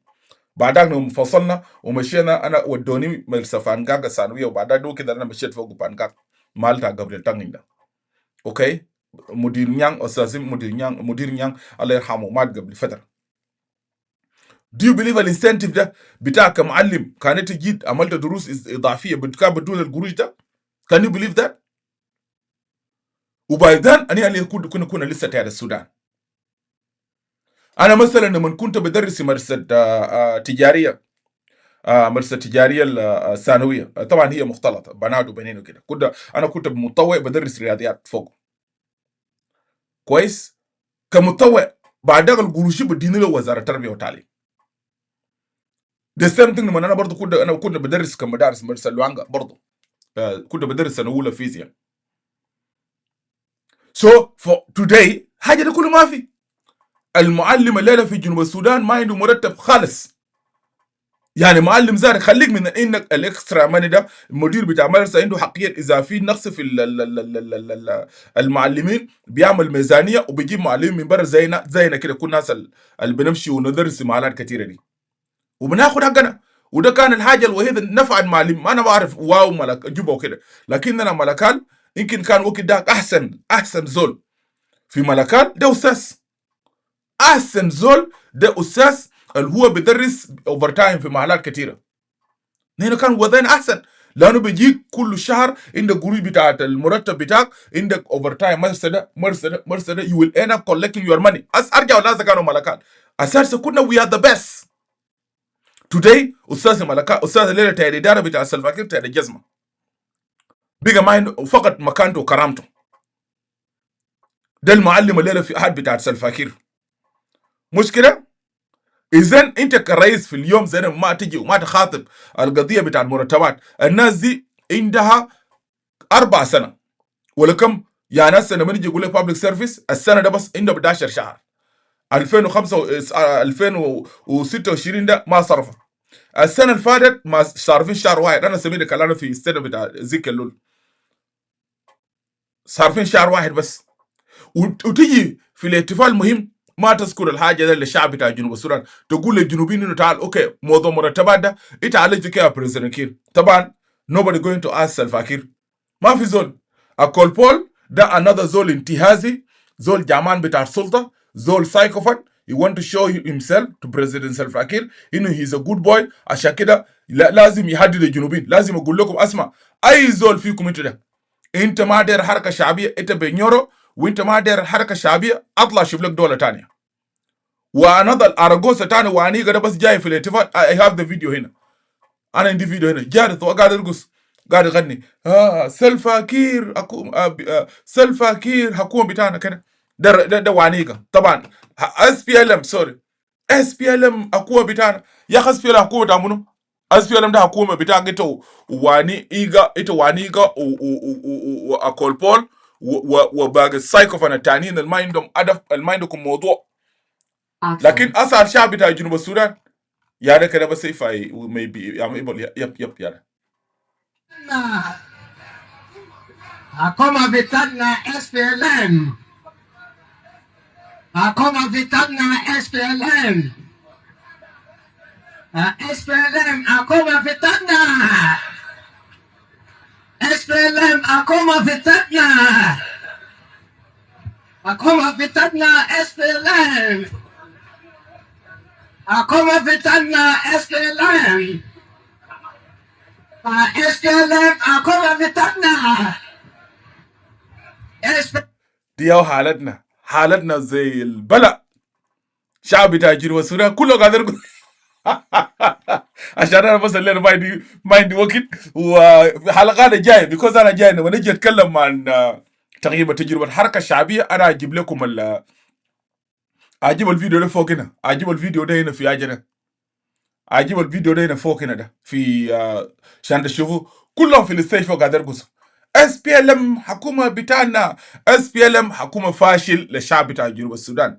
اس بي ال ام ده مصدر بتاعت لعنه للشعب بتاع جنوب السودان تاني غيار بتاعت سلفا كير. اس بي ال ام نموذج حقيقي للفساد الذي يتحرك على قدميه. دي على اس بي ال ام دول كلهم البرقص دول كلهم فاسدين. اذا انت بتتكلم جون كرن قال الكلام ده اذا انت ما قدرت توفر ابسط الاشياء للشعب بتاع جنوب السودان ما عملت مصنع بتاعت الملح خليك من مصنع بتاعت الملح ده حاجات كبيره ناس اس بي ال ام. لكن ليه توك اباوت جاست سالري بس مرتبات بس. يا جماعه ده الحاصل. سلفا كير ما اشار لحاجه عشان الزمن الخطاب. ايضا سلفا كير لم يتحدث عن التحول بتاعت الحركه الشعبيه ولم يتحدث عن مستقبل بتاعت الدوله والبناء بتاع الدوله. بل اصبح كان تركيز اكبر على الذاكره التاريخيه وشرعيه الكفاء والثوره. اوكي، والهنا ده هنا اللي بيظهر التحدي الحقيقي امام الحركه الشعبيه بتاع السودان. بتبقى كيف تنتقل من شرعيه التحرير الى الشرعيه بتاعت الانجاز وبناء الدوله. ما في، الناس دي ما هتمشي في المستوى ده، ولا one day they are ready to talk about الحاجه ده للشعب بتاع جنوب السودان. اذا بكل الخلاصه، عشان انا داير اختصر الحلقه بكل البساطه ده النقاط سلفا كير ما قالوا من النقاط الاساسيه. ما يتكلم عن انتخابات، ما يتكلم عن دكتور رياض مشار، ما يتكلم عن الوضع الاقتصادي، ما يتكلم عن المرتبات بتاعت المواطنين، ما يتكلم عن التحول الديمقراطي، وكذلك ما يتكلم عن السلام مع الاطراف الغير موقعه على اتفاقيه. forget about it. ليه؟ لانه سلفا كير اذا هو زادوا يشيزن الناس اللي هم زادوا جوا الوقع معه الاتفاقيه اوي. what are you thinking؟ اذا تجاوز القضايا ده بيوريكم انه الحركه دي ما عندها رؤيه خالص، ما عندها رؤيه خالص للمستقبل بتاع جنوب السودان، وما عندها رؤيه للدوله بتاع جنوب السودان، ولا عندها رؤيه للشعب بتاع ولا سلفا ده كان عنده قدره انه يقول للجنوبيين مشكله المرتبات دي انا اعالجها كيف. ما في يوم زريتك الرئيس بتدي وعد، مش لانه بكون ده نازل الصوت لك توري الجنوبيين تعالج مشكله مرتبات ده كيف. الان عندنا مشكله بتاعت الدبلوماسيين والسفارات بتاعت الناس ما عندهم مرتب وده صعب. سلفا كير انت تعالج الحاجه دي كيف؟ خليكم من كده، من اللون سلفا كير اخذوا من الدول الكثيره دي، كلام دي تعالج كيف؟ وستيل في ناس يجي يقول لك قال والله سلفا كير لسه بالرغم انه ما اشار لقضايا الرئيسيه والاساسيه، يجي يقول لك والله سلفا كير لازم يقعد في ظهر الجنوبيين. المهم نمشي في نقطه ثانيه. ده نقطه نمر واحد عشان الزمن. نقطه نمر اثنين I want to talk about it، اللي هي قضيه بتاعت national security. الموضوع ده خطير، انا we need to address الحاجه دي. طبعا في واحد من الشباب بتاعت جين، الولد ده قاعد في لندن، والزول ده اسمه سايمون دي. صراحه انا ما بعرف انه هو قاعد يقول في شنو، وزيكم ناس كتار في السوشيال ميديا هنا، انتوا البزاد اللي ما قاعد يتكلموا طبعا جين، انتوا زي كده مش نكونوا صادقين وامينين. يعني ناس اللي يقول الدومينيكا كوي يا دومينيك تعال فوق ده كده ورينا سايمون دي ده قاعد يقول شنو. دومينيكا كوي ما بكون عارف. لو انا عديت اختي تريزا قول لها تريزا تعالي ورينا سايمون دي ده قاعد يقول في شنو. لكن لو تريزا كان عنده شويه كده بيتكلم منجم، maybe تريزا وسايمون ابوي will be the best people actually from us to be aware of سايمون دي ده قاعد يتكلم في شنو. لانه تريزا بيتكلم منجم وسايمون ابوي بيتكلم منجم. بس لو انت جيت لزول زي تيتو وجيت زي زول زي واريلا وجيت لزول زي دومينيك وانا كده I think we are out of this but it is okay. now سايمون دي حسب الكلام القاوي اللي بنسمعها وكده هو ناقد لحكومه بتاعت سلفا كير، هو قاعد يقدم نقد له، وبالذات النقد بتاعه مركز تركيزه على ابناء بتاعت الجين في الحكومه. اوكي، القيادات من ابناء الجين في الحكومه ده تركيزه عليهم. ما انا زي حسب الكلام الماشي انا ما سميت انه سايمون دي ده ركز على ابن قبيله تاني غير ابناء الجين. يعني النقد ده كله ده تويه للمجتمع بتاع الجين الغشاو نخب بتاعت جين. طيب انا امبارح في ناس رسلوا لي لينك بتاع الغرفه اتفتحت في كلاب هاوس باسمي انا تشالو انتلكشوال. انا لانه كنت مشغول وكده ما قد لقيت فرصه، وطبعا ده من حقهم يتكلموا فيه، من حقهم يتكلموا فيه نكايد ولا شيء. مثلا سبورترز بتاعت نجيب ريجيم بتاع سلفا كير من ابناء جين من حقهم يمشوا يفتحوا روم، ومن حقهم for them to talk about me كايد ولا شيء. I don't have any problem with that you know. انا ما قاعد اتكلم بقدم نقد الحكومه، سو من حقك انت تقدم نقد ايد ولا شيء. but قالوا ايد ولا شيء حسب الحاجه العنوان ادوارد is against Kiir government and also Edward against the GM. Let me make this statement because عشان يكون واضح لكل الشعب بتاع جنوب السودان. جنوبين، انا من الناس اللي ما بعرف اللف وادور. لف ودوران ده انا بعرف، لكن I know politics. I know the good politics and the bad politics. The dirty politics ده انا بعرف how people play الجيم ده انا بعرفه كويس بيلعبوا كيف. اوكي، لكن let me put it straight forward. وما في زول يفتكر انك لما تفتح روم ولا يدور الشيخ ده زول قبلي انت خلاص يعني يدور الشيخ ده معناه يدور يا والله جنوبين will say يدور ده زول قبلي. شوفوا يا جنوبين نكونوا واضحين. انا يدور الشيخ انا قاعد اقوله من مرارا وتكرارا ومليون مره. انا against regime بتاع سلفا كير. yes correct. Edward Sheikh, I'm against Jing elites. Those are using Jing as a tribe for their own benefit, 100%. I'm against the Jing Council of Elders. Yes, I oppose them. Even Uncle Aldo Ajo. وكان قاعد يجيك تبين بيرو كلام ده كويس. يوم أنا قدمت النقد الصعب. في نقد كده قدمنا الناس أخواني رفاق في الناس they شالوا النقد بتاعي ده الفيديو and they put it في ويب سايت بتاع الناس. أنا شفت الحاجة ده قبل 3 years ago. كويس. That was the bad one. يسوي معي. شوفوا يعني ليه لما تيجي تقول لي يدوى ده against دينكا وكلام الربش ده جين كقبيله. انا ما عندي علاقه بجين كقبيله. yeah you going to say that but جين elites الناس اللي ما عندهم اخلاق اللي قاعدين يحكموا في دوله بتاعت جنوب السودان ديل واللي قاعدين يمارسوا القطرسه واللي يمارسوا القبليه وبشغالين نهب و destroying national unity بتاعت جنوبين. I'm against them 100% correct. لو انت فتحت روم جاي تقدم نقل ادوارد انه ادوارد الشيخ is against the young elites اللي قاعدين في اكون في جوبا. exactly yes. ده حاجه مش تقول لي ادوارد الشيخ يخاف يقول الحاجه دي. انا قاعد اقول ده الناس ما عندهم legacy. this young elites as تفتح روم في كلامه you want to challenge me. انت زول ما عندك اخلاق. انا بالنسبه لي انا قاعد اضحك.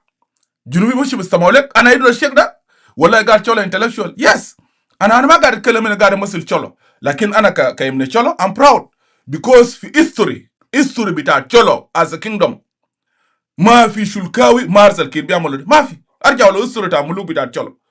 even the mistake بتاع مكون هسه الحاصل هسه بيجا part of كير ريجيم ده ما حصل في التاريخ بتاع تشولو مكوكيه بتاع تشولو. اللي ما بيعرفوا الناس ديل انه يدور الشيخ ده كوين رد. you see they don't know that. so لما تيجي تقول لي انك انت yes I'm challenging الناس correct. انا I'm not challenging جين كقبيله. لا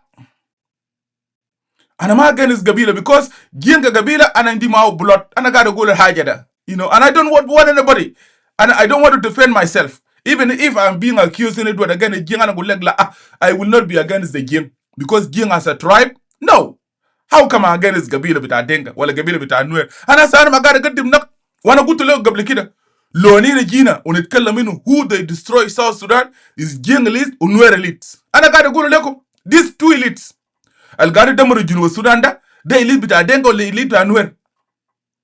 ده كلام يدور الشيخ دايرين يخوفوني فوقه. ده كلام زول مثلا داير تفسع كشف وتشتم وتخوفني في حاجه زي دي really. وانا في جوبا كنت قاعد اقول الكلام ده. انا كنت قاعد في جوبا my generation بيعرفوني كويس يدور الشيخ ده منو. they know me well okay. جنوب السودان المعنى القاعد فوق الليله ده المأساة القاعد فيه الجنوب ده elite بتاع قبيلتين بس دينكا ونوير. بعدك قبائل تاني they come after them بيجوا بعضهم. في تشولو ما في قبيله ثقافه بتاع تشولو ما قاعد يحتفل بحرام يا شباب. ارجعوا لتشولو كويس قبيله. so when you want to open your mouth to talk about تشولو ask yourself وارجع امسك ابن تشولو امسك غياره بتاع تشولو واحد ارجع للتاريخ ما اجتماعيا لانه الليله اللي قاعد يصل في السلطه عنده علاقه بالتطور الاجتماعي وعنده علاقه بالمجتمعات. ما في تشولو كقبيله لما يعينوا ولدهم بيسيبوا القريه كلهم قال لنا ماشيين نقعد بين ولدنا ده. الكلام ده في تشولو ما في. لما تعرف اسمع كلام ده مني كويس. تشولو ده لما يعينوا وزير بيبتعدوا منه بيقولوا هوي لا ماني بعمل كلام خلي شلكاوي تاني ايفن شلوك بتاع هو في جوبا شلوك نينيا قاعد في جوبا خليه يقولوا كلام ده. لما يعينوا شوفوا ناس قاعد في جوبا ده لا يسوا الناس اللي ماسكين السلطه ديل والبيسرقوا من سلفا كير. امشوا لعب اي ولا تشولو هسه قاعد ياكل ولا سلفا كير. شوف تشولو ده قاعد في بيته. اديكم اكزامبل اديس ابابا ده كان محافظ بنك المركزي. اديكم بس وان اكزامبل. اديس ده كان محافظ بنك مركزي. امشي اسالوا اديس ابابا في جوبا امشي بيته ولو اديس قاعد شير لايف فيديو ده قول لي اديس ابابا يدور قول له في كم تشولو قاعد في بيت اديس ابابا من امنا تشولو في كم قاعد في بيته. امشي بيت دكتور لاماكولا جاوين في جوبا هسه.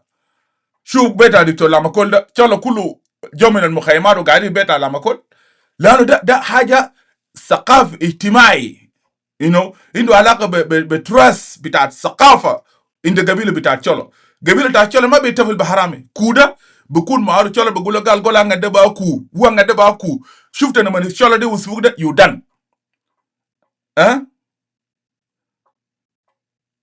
ده تاريخ بتاع cholo اذن الناس اللي بيتكلموا ده يس جينجا كقبيله انا ما عندي علاقه ولا بقدر انا زر ولا بقدر اتكلم عن جينجا كقبيله ولا بقدر اتكلم عن شلو كقبيله ولا بقدر اتكلم عن نوير كقبيله ولا بقدر اتكلم كلاتو كقبيله وانا زر ما قاعد من بايديه بتاع انه قبيله كلهم كعبين انا ما قاعد من بحاجه زين مش ما هسه انا مع شلكاوي في امنا بتاع شلو زاروا كعبين قبيله شلو زاروا ان ناس كويسين ان ناس كعبين ان ناس زاروا في شلو انه مو بتاع دينغ ونوير زاروا في راسهم في شلوك لكن ده الاقليه مش they can do whatever Jiang elites or Denka or Nuer elites they can do it.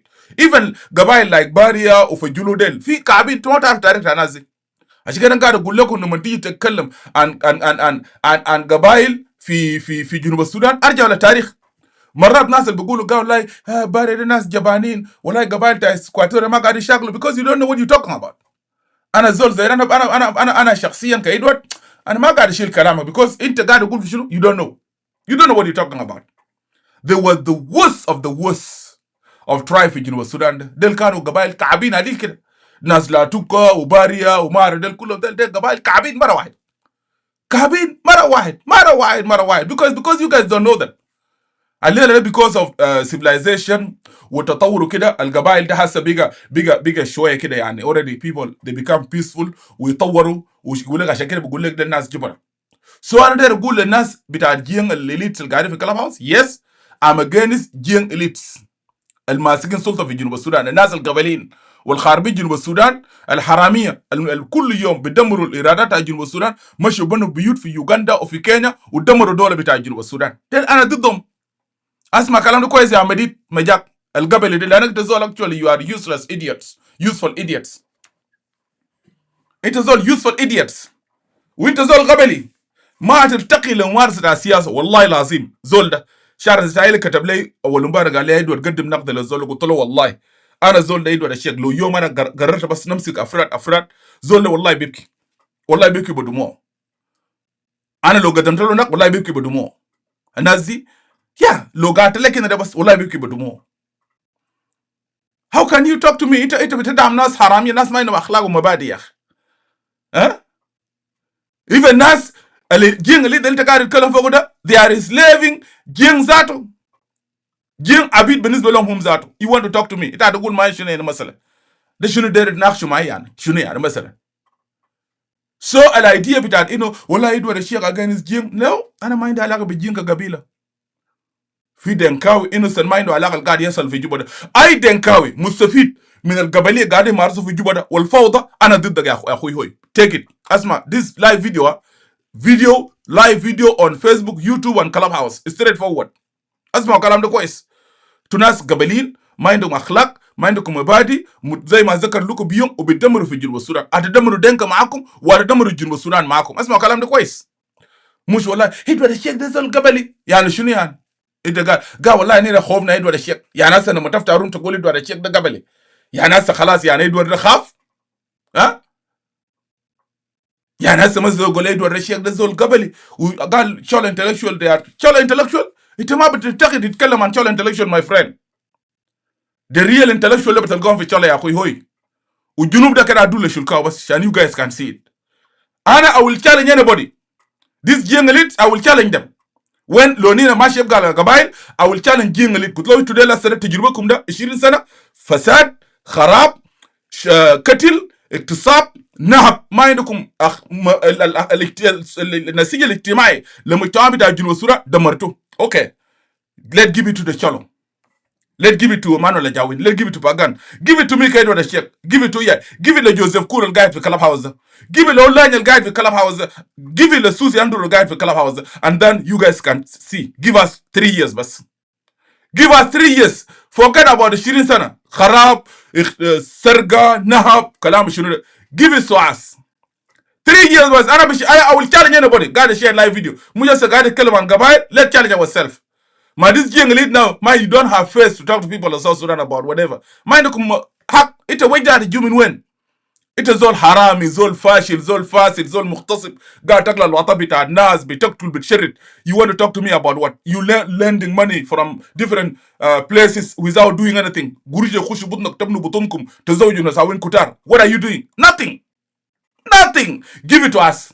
Give it to Chola Intellectual. It's a mujahid Arif Chola Intellectual. Give it to us. And we'll show you how the country being run. لو جنوبين ده ما قالوا ما نمتوا في مناطقكم بالسلام والاستقرار. لو كل زول ما مش قاعد ما انا بتحداكم. Give it to بس للشركاء. Give it to me. I will show you how the country being run. Segmanin, you want to talk to me about what? I will show you how the country being run. Denka bukun guide mantaga bitao, shulu bukun guide mantaga bitao, baria, latuka, nobody will complain. Ma fi zol, big tul zol, uyam shiman hakmu. Ma biyasal. Ma biyasal. That will not happen, my friend. Yani batalu kizibul katiri kul yom, betiji wallahi Chola Intellectual, ushuru. You cannot talk about Chola Intellectual. Give it to Lamakola guide Mago fi Juba and you see what's going to happen. Give it to him and you will see what's going to happen. Kirita fashal. Lakin, because of these useless elites, young elite del and mind of akhlaq al-mabadi, they will come here, they want to talk rubbish and nonsense about others. It has a goddamn you. Kir bitang de magadiremshi. Magadiremshi. He doing nothing. No money, gule walai nazagalo gabelin. Now, let us be honest, Junubin. Kalam Allah for Doran, walai gabila nakane. When it come into the tribe, let's stop. No money ala tribe. No. وانا ما اقدر اقول لزول when it come لانه مثلا التمييز بتاع الذات وتشولو intellectual وقبيله بتاع تشولو ياتو نوع من القبائل ذات. You talk about something else. So هنا let us يعني لما نجي politics we should not نقد بتاعي الجين elites it should not be put together with Edward against كجين كقبيله. لا I got nothing to do with جين as a قبيله. ما لانه في دينك تعبانين اسوأ من ذاته. I know them. شغالين بحساباتهم الخاصه. لكن جين اليت الخاربين جنوب السودان انا ضدهم يس. انا ضدهم يس لحد النهايه. ده كلام ما فيه كلام. 100 they are doing nothing. غير سرقه وقتل واغتصاب وشراء مريسه. What are they doing في Juba? What? Medit, can you tell me what are your cousins doing in Juba? Are they doing politics? كان في السياسه SPLM ayo defeating them صفر. مش الرياض ده خاطر في جوبا اسمو قالوا شغالين تعديلات قبل كم يوم. What happened today? They drop it. Nas they don't know confused.com. Naskum del confused.com my friend. But you will come here to insult mukida atiji disheti mukida. Yeah, it's okay. Maaf mishkala. But when it comes to politics, you are zero, my friend. It is zero. It is zero. And Junubin will wake up one day. Let's go back to Simon D. So Simon kuta gada gul al wala lismu Simon D da hu fa gada gadim naqdal le abna bita ji asa wala da ana waqif maahu. Simon D da asa mushu denkawi? Yes, ana waqif maahu. Ana waqif ma Simon D le لانه هو South Sudanese عنده ضمير حي. عنده ضمير حي.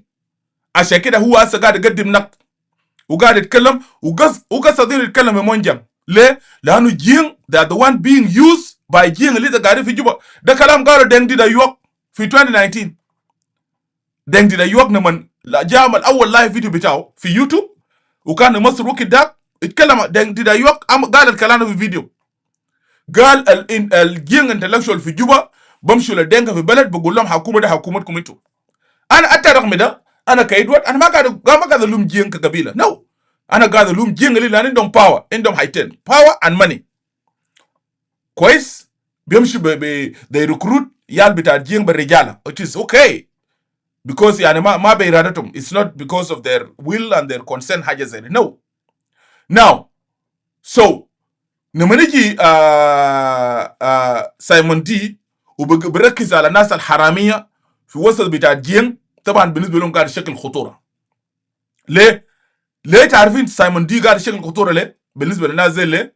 لانه سايمون دي قصد الحاضنه الاجتماعيه. قصد الحاضنه الاجتماعيه بتاع النظام.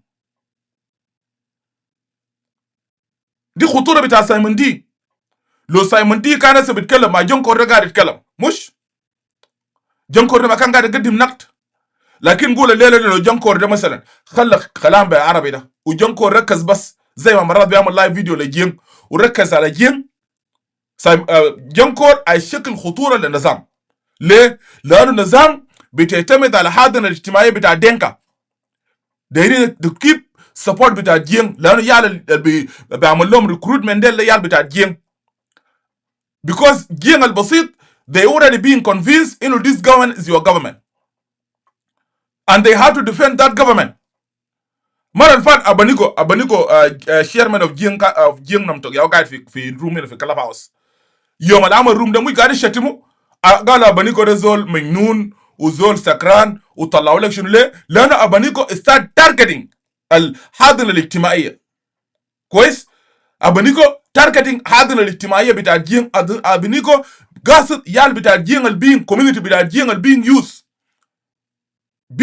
hakuma da hakumat kuminto عشان كده بنيكو طلعوا له قال بنيكو ده زول مجنون وبنيكو ده زول ما قالوا لجين ما استمعوا للزول ده الزول ده باع القضيه. لا لانه هو الشيرمان بتاع الجين نمتك، لكنه بيعرف الحاصل شنو؟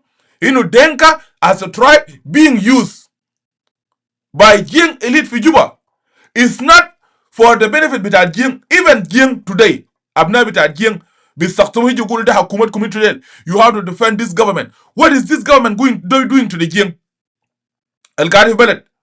المناطق بتاع جين كقبيله فيه مويه نظيفه. do Jing have in the villages, do they have clean water? do they have electricity? انهم كهرباء في مناطق بتاعه؟ do Jing have roads like better than other areas of South Sudan? no.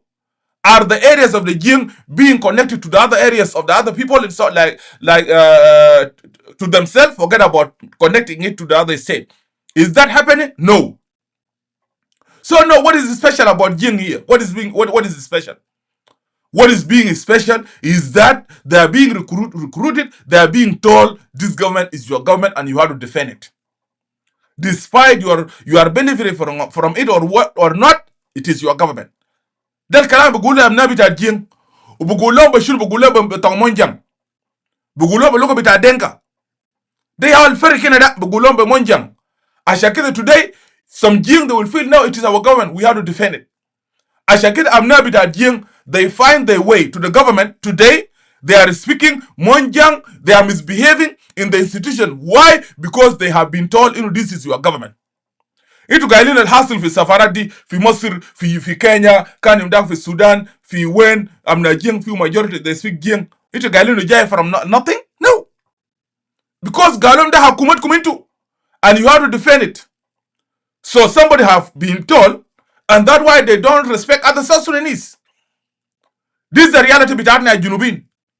So أي ابن جين البيجي زي أبانيغو ولا زي سايمون دي بركز على مجتمع بتاع جين وبقول لجين يا جين community these people you are supporting and Nazel these people they are very dangerous.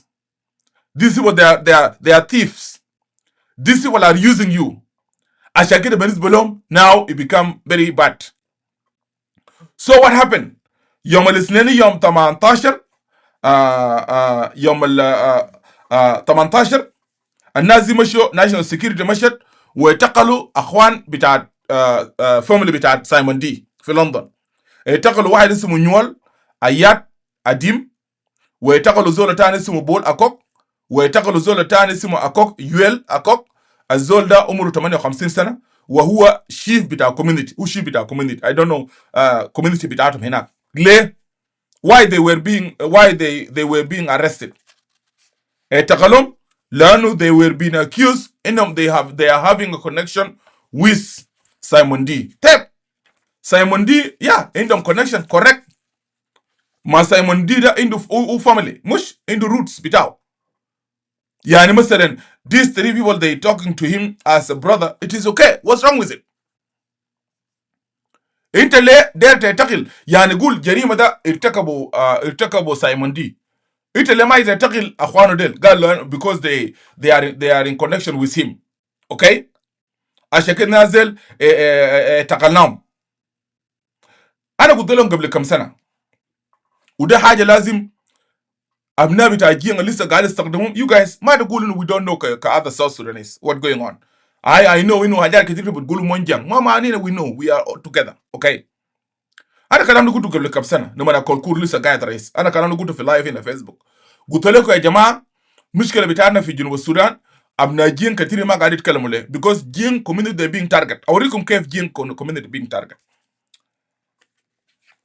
انا اتذكر المصطلح مصطلح الكتبوا ناس انا داير المصطلح بس معلش الكتبوا ناس security council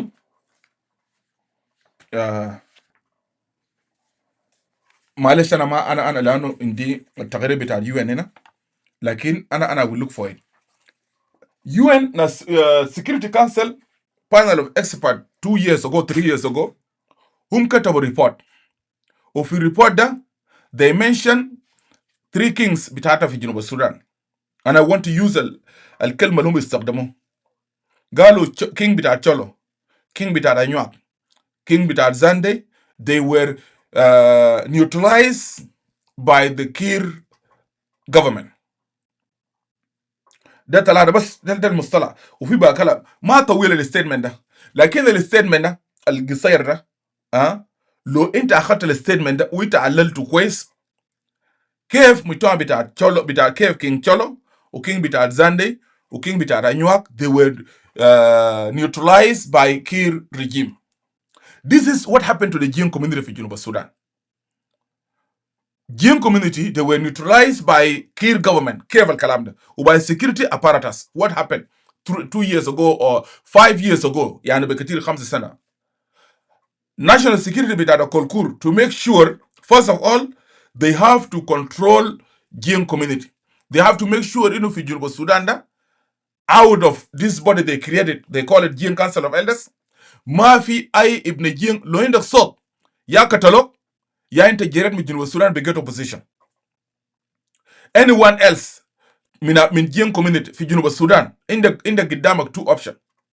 One, either you support the government publicly or you have to be silent فقط. You are okay في جنوب السودان. عندك privilege بتاع أي حاجة. Okay؟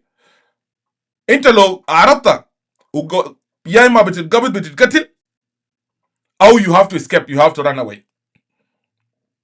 So national security عمل شنو في جين community؟ جابوا في كل بيت كلام ده أنا قلته قبل 4 سنة لما human rights watch جاب عملوا تقرير بتاع إنه أكولكور عمل جاب كاميرات بتاع surveillance في جوبا كله وخطوا في عمامات وفنادق وحاجات دي. أنا جيت قلت يا جماعة خليكم من أول of this one. national security في أي بيت بتاع جين في جوبا النازل خاتين بتاع security يراقبهم. كلام ده صح ولا غلط؟ ليه؟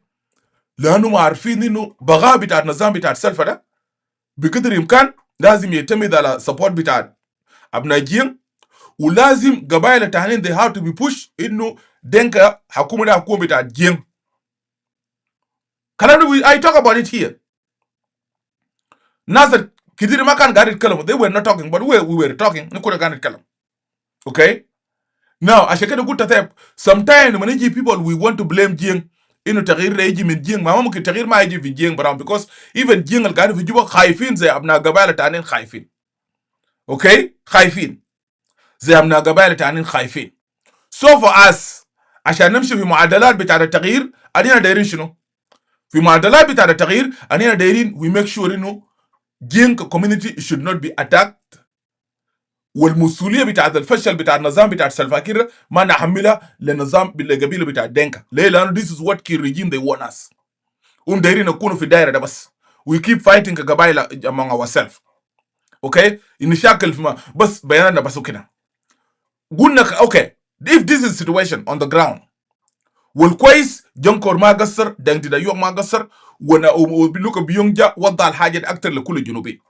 Now it is okay. What I'm looking for هنا هسه أنينا دايرين شنو؟ أنينا دايرين نطلع من الحاجة ده كيف؟ How we going to create? How we going to free ourselves? كلنا كجنوبيين كلنا جيجين how we going to free ourselves؟ ده كانت اللوجيك. عشان كده أي زول بيتكلم من أبناء جين طوالي يا إما أنت معارض بمشي وراك بيشتموا لك يا كتلو زي قربين الكتلو.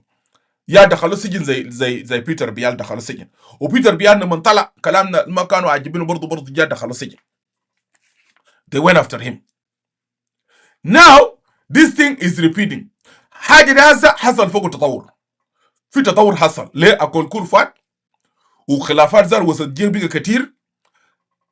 قلل الحاجة دي. بقى في مساحة بتاعت إنه الناس بقى عارفين من جينكم إنه ده صح وده غلط. وده أنتج الكوادر زي سايمون دي الليلة قاعد يجي يتكلم ده. Now لما تيجي تنتقل سايمون تنتقل أخوه وثلاثة أخوانه ولا فاميلي بتاعه. What are you doing here now? كمان سايمون دي the same Monday جاء عمل لايف فيديو بتاعه مونجان وقال يا جماعة في government. اسمعوا كلام ده كويس لأنه الهدف ده يسكروا سايمون دي. قالوا يا أخي يا سايمون دي government official مش قالوا له إنه يا أخي أنت بطل اللايف فيديو تقاعد تعمله ده. لايز بطل اللايف فيديو تقاعد تعمله ده. لكن الحاجة الكويسة ولا ده شنو؟ he was so determined. قال لا قالوا لي اسكت لكن قال never ever I'm not going to accept even لو قتلوا 3 نفر اللي هم قبضوا من اهالي ده موقف بتاع زول بطل وبيستحق الاشاره. يا سايمون دي you have my support my brother. You know life ده انا قاعد اقول لكم it is determination. When you already determined انه I'm going to do this خلاص ما في رجوع. واي حاجه في الوطن ده انه تمن. اي حاجه في الدنيا ده it has price. في تمن بتاعه بتدفع التمن ده. كون انه national security يمشي يقبض اسره بتاع سايمون دي that is wrong. ونطلبهم خليهم هم يفكوا اسره بتاع سايمون دي. ولو ما قبضوا زارو it will create another problem within even جين زارو في بلد هناك. ما في مشكله. They know how to deal. انا بعرف منطقته وين لكن actually this thing is going to continue. And this thing will create awareness within Jiang community. My Zakan Simon Dida is targeting people in the government. They are worried because Simon D is targeting Adut Salva Kiir. Simon D Galo is targeting Hussein Abdel Baghi. Simon D is targeting Atenywek. So Lazo, Del and Nas El Galo Atenywek the guy that them lom nakt. Taban be monjang, ana ba arif shigli nak nisham. Okay? Now, Tep, and what is wrong? ما Adut Salva Kiir طلعت نفيسة for public office من حق أي زول يقدم له نقد. ما قبل كم يوم أنا شايف وكون ونازل يكلموا عنه أدود وسايمون دي ماشية في انت أدود هي she holding public office. أدود قاعد يمثل دولة. هي advisor بتاع الرئيس. يعني هي حتى لو هي بت she have to control her emotion even حاجات هذه تعملها في حاجة تانية. لكن you cannot tell us أدود بتمشي في محل مفتوح وتشرب مريسة وترقص ورا وبعدها انت تقول انت قاعد تمثلنا. لا زوله زي دي زوله اخلاقيا ما كويسه. ما انت قاعد في public office even عشان ترقص زادو الرقص بتاعك ده المفروض يكون في مستوى معين. ما نقول لك ما نقول أدود ما يرقص لا يرقص. ما نقول أدود ما يشرب. Okay it is okay there is no problem. لكن you need to pay attention محل اللي انت ما ترقص فوقه ده والما تشرب فوقه ده وانت قاعد تمثل الدولة ده معناه شنو؟ ما دي مشكلة في عدزار ده من ضمن حاجات سايمون دي is talking about it.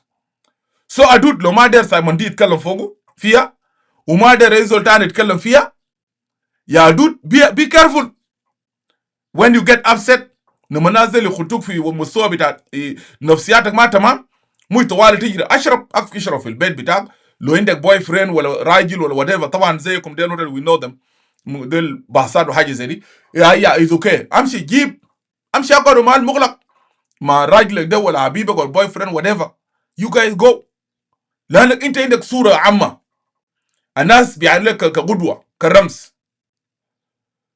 هنا حتى في امريكا هنا ده ذات لكن لما تذكر وما يترقص لنا ما اعرف ورا ولابس كيف سايمون دي انت هديته فرصة يتكلم فيكي.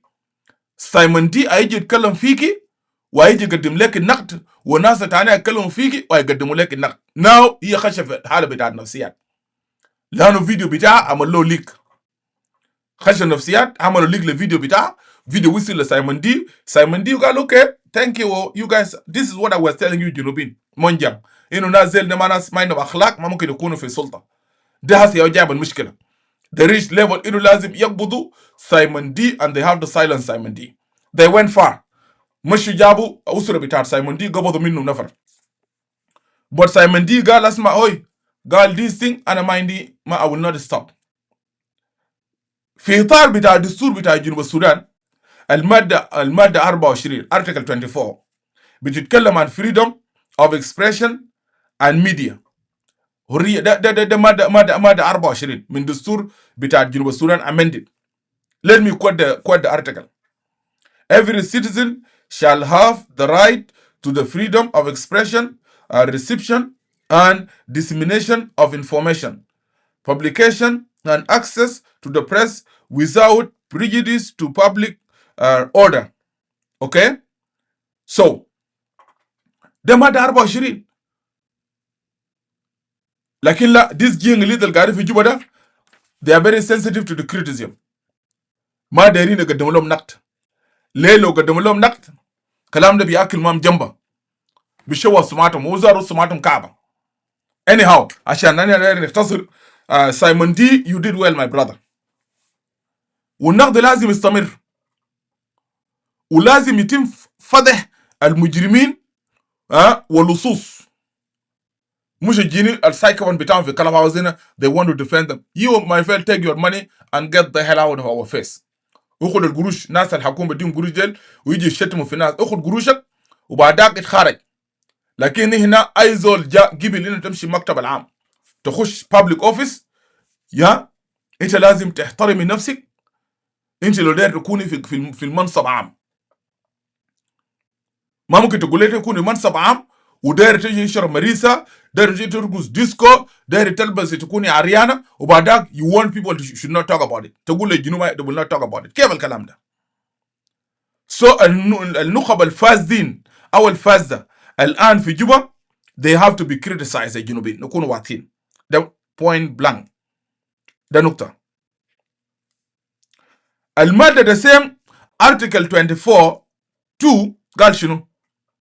sub article 2 قال all the level of government shall guarantee the freedom of the press and the other media as well by regulated by law in democratic society. Come on guys. Okay. مجتمع ديمقراطي لكن لا this جين اللي في جوبا دايرين they want to misbehave أنا ما دايرين جنوبين ينتقدون. Okay. نقد ده حاجة حساسة في السياسة. انت لو ما داير نقد اطلع من المنصب ما بنجيك ولا بنفتشك امشي اقعد في بيتك والله كان نمشي في الشارع ريان ما عندنا بك شغله. لكن مجرد ما هسه فيكم مجنون في جوبا هنا ماشيين رايح في الشارع فيكم did anybody talk about that? No. لكن انت مسكت المنصب العام ده وبقيت قاعد تمثل الناس you have to behave yourself. لو ادود هي ما داير يقدموا له نقد ولو اتنجوك ما داير يقدموا له نقد ولا سلفا كير ما داير يقدم له النقد كله يقدم استقالته. اذا انا بطالب ناس ناشونال سكيورتي انه يفقوا اسره بتاع سايمون دي نازل ابرياء سيبوم. وسايمون دي حتى لو سكتوا الليله في another Simon D and other people also they are talking and then us we are talking لكن because we are not يعني كلامنا ده ما عنده تاثير الا اصل من 200 وشويه ولا 300 قاعدين في فيسبوك لايف ده في كم جين قاعدين شايفين كتار. لكن في جين برضو الهم ناس they are being used ما قاعد يتكلموا عربي ولا انجليزي. ده الناس سايمون دي targeting them and is doing good job. وده ياو جايب المشكله للنقب بتاع الجين اللي قاعدين في جوبا هسه because when you target حاضنه بتاعتهم الاجتماعيه خلاص ده مشكله بالنسبه لهم. but سايمون دي سيب ما don't ما تسيب الشغل بتاعك ده don't leave it continue the fight. ونينا نطالب ناس الحكومه بتاع جوبا يفكوا الناس الاسره دي because الناس ابرياء ده ناس الابرياء. انتوا لو ما دايرين سايمون دي يقدم لكم نقد you behave yourself. كان تنويك ولا كان حسين عبد الباقي انتوا ما ممكن حراميه و they being protected by the government. كلام ده ما صح. نينا نطالبكم تفكوا اسره بتاع سايمون دي فيكوا الناس دي because they got nothing to do with whatever Simon D is doing like all of us. وأسر بتاعتنا they got nothing to do with what we are we're doing here. ما في زول زار بشيل معلومه من اسره بتاعه. انا ما الناس قاعد يفكروا كيف. يا ناس سايمون ديدا اخوانه ثلاثه قبضهم دل في منوف قاعد في جيوان. السايمون ديدا بيجيب له معلومات حيه من جيوان. لو سكيورتي بتاعنا زار ما بولدا سجمانين ساكت. This useless idiot بتاع ما اعرف اكيد تونغ ولا شنو ده. You guys are not stupid. هسه في زول بشيل معلومه من اهله. هسه الناس زي لا سنايد ورا عندي زول قريب في جيوان ده كله تزين كلهم جين قاعدين في جيوان. So when you tell me والله ادوار ده قال اهله ده منو ده الناس ابرياء ساكت. لكن لانه دايرين they want to intimidate Simon D through his brothers. لانه في نهايه what they want to silence him. لانه لو Simon D continue كلام بتاع Simon D ده بيخلق وعي within Jing community. Okay? Simon D, he is targeting the majority of the population of South Sudan. تمام؟ طبعا كوال منو كده. المهم yes it is okay. معناه Simon D is not targeting زول واحد. معناه Simon D بيتكلم بجين وتارجت الناس قاعدين ما يعملوا حاجه الكعب فوق شنو؟ ده كلام كويس. نينا ما دايرين تغيير جنوب ده طلعنا عشان شنو؟ طلعنا عشان يكون بلد يكون قاعد في يد بتاع حراميه. They are intimidating الجنوبيين الشعب بتاع جنوب السودان. So because أنا عشان الزمن في حاجتين بس نتكلم فوقه and then we close the live video. أنا بنطالب الناس ديل خليه يفكوا أسرة بتاع سايمون دي التقالم ديل. ولو أنتم ما دايرين سايمون دي ده يقدم لكم نقد you behave yourself. ده جانب. لكن مبدئيا أنا هنا بنطالب إنه these three individuals they have to be released. You release them. They have nothing to do with whatever Simon D is saying. معلومات بتاع سايمون دي بتيجي من جيوان. انا زار كايدوت معلوماتي قاعده تيجي من جيوان وبتيجي من الاجهزه الامنيه لانه في وطنيين. في ناس وطنيين في nationalists even within جين القاعده في كير بتاع السيستم ده. They don't like what going on but they don't have anything to do but the good thing they do they pass whatever they have to us in order for us to push and work for change which is good. Okay? Which is good.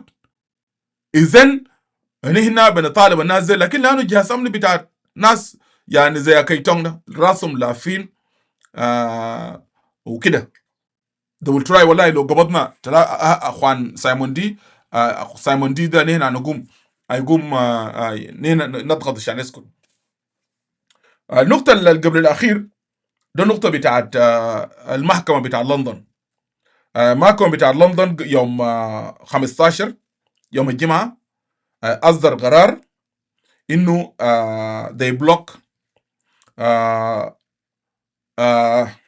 oil بتاع جنوب السودان. حكومة جنوب السودان إنه ما يوقعوا أي South Sudan must not enter into any new oil repayment contract until it has clear outstanding debt with Community Trading House BBC Energy.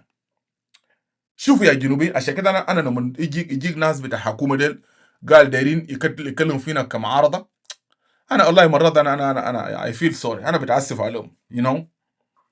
لكن زول ما عنده فضيحه والما عنده اخلاق والما بيعرف سياسه والقبلي ما بنظر الحاجات اللي قاعد نقوله ده because مستوى يعني زي مديد ديل ده زول جال باي ساكت. مستوى بتاع التفكير بتاعه محدود. برين بتاعه صغير زي زول الهيومن بيهيفير برين بتاعه صغير كده.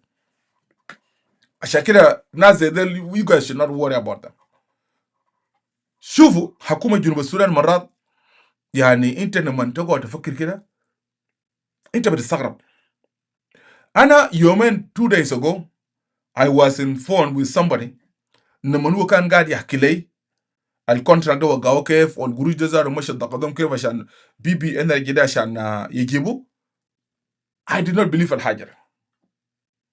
يعني يا جماعة إننا في الشلوك زي حاجة كده بقولوا وذمو إيمانو الجاوين بسموه القصص كلام بتاع حبوبة دي.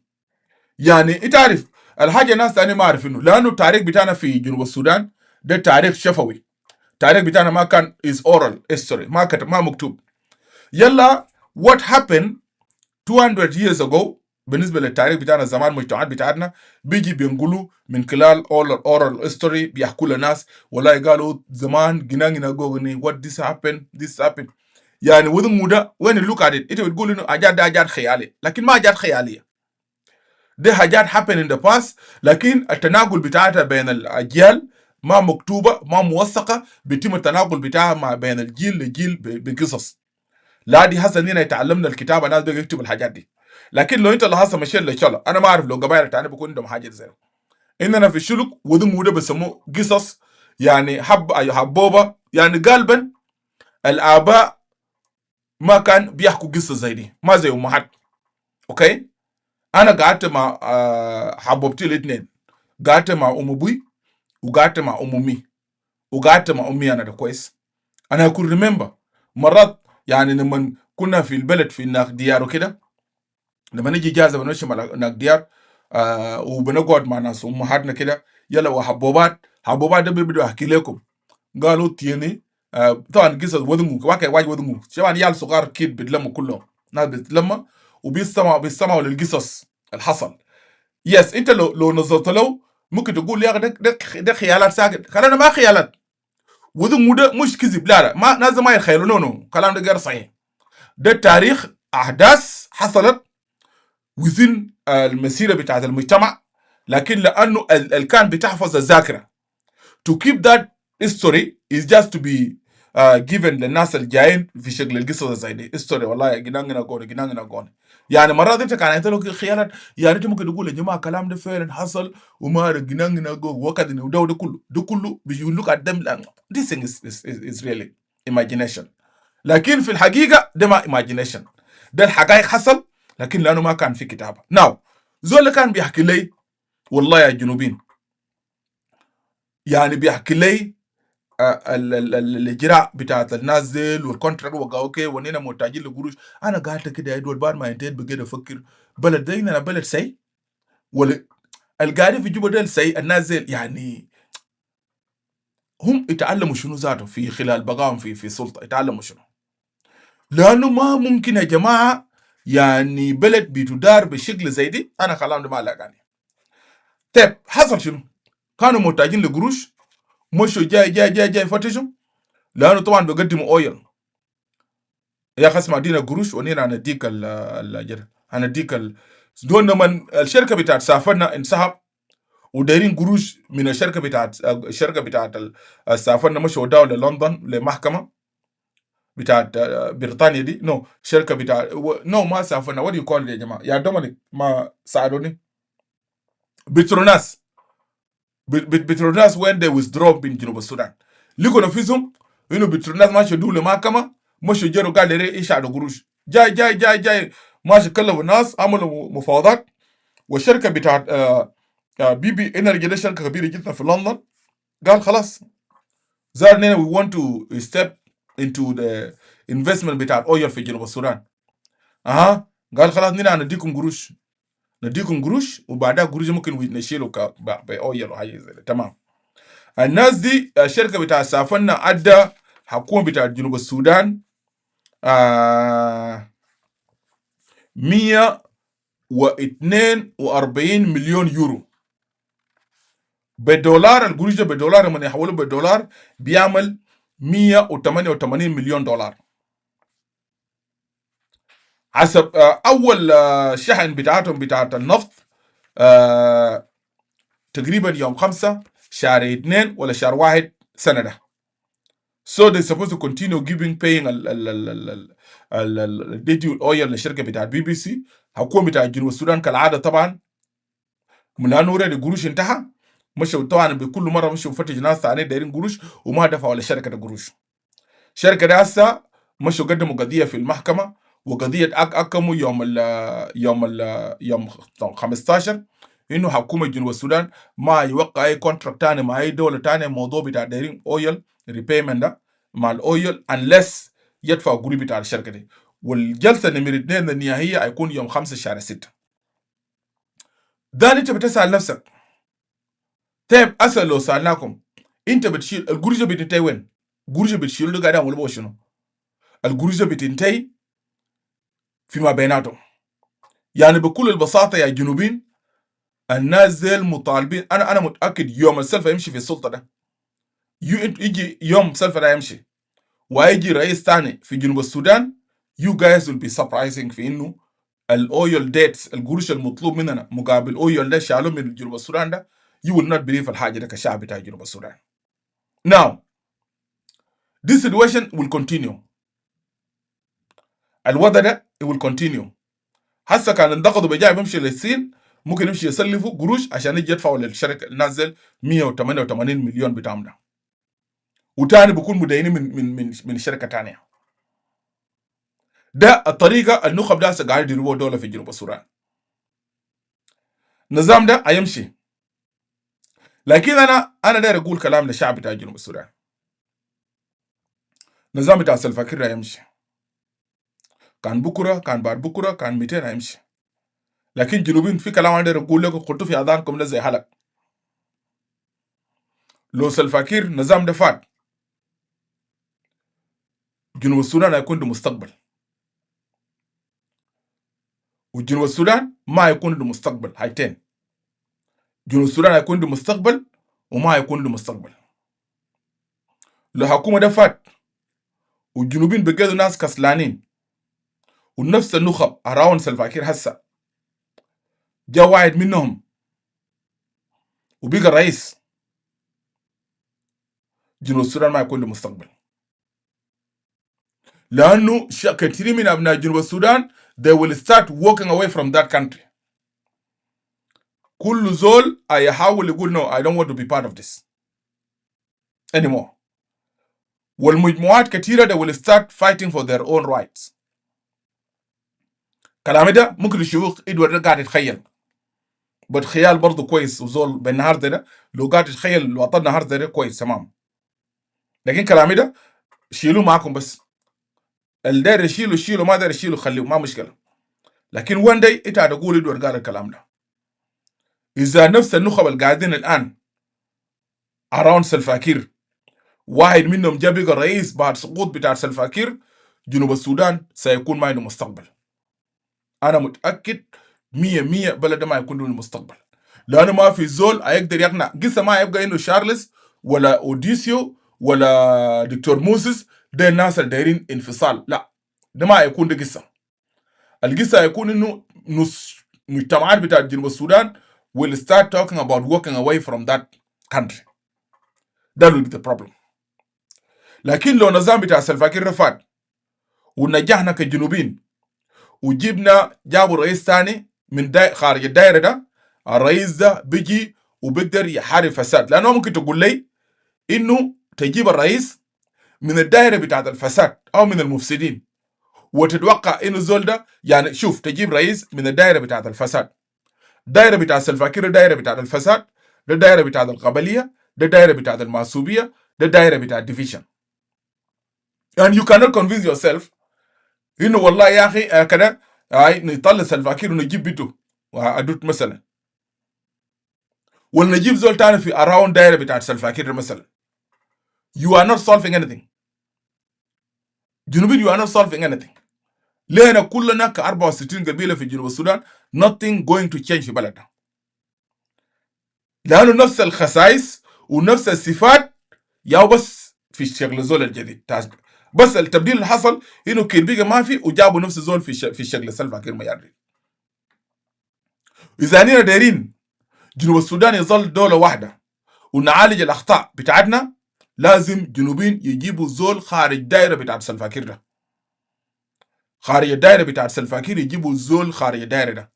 الزول اللي بيكون عنده رؤيه انه يحارب الفساد، بيكون عنده رؤيه انه وحده جنوبين يعمل يكون جيوان، وهذا الجيوان يكون نموذج بتاع تمثيل ل 64 قبيله في جنوب السودان.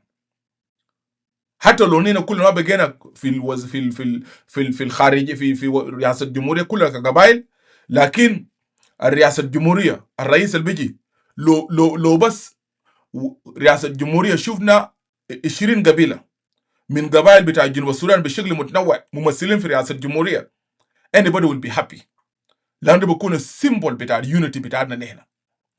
بعد داك الناس ديل بيقدموا لغه قوميه للشعب بتاع جنوب السودان. اوكي.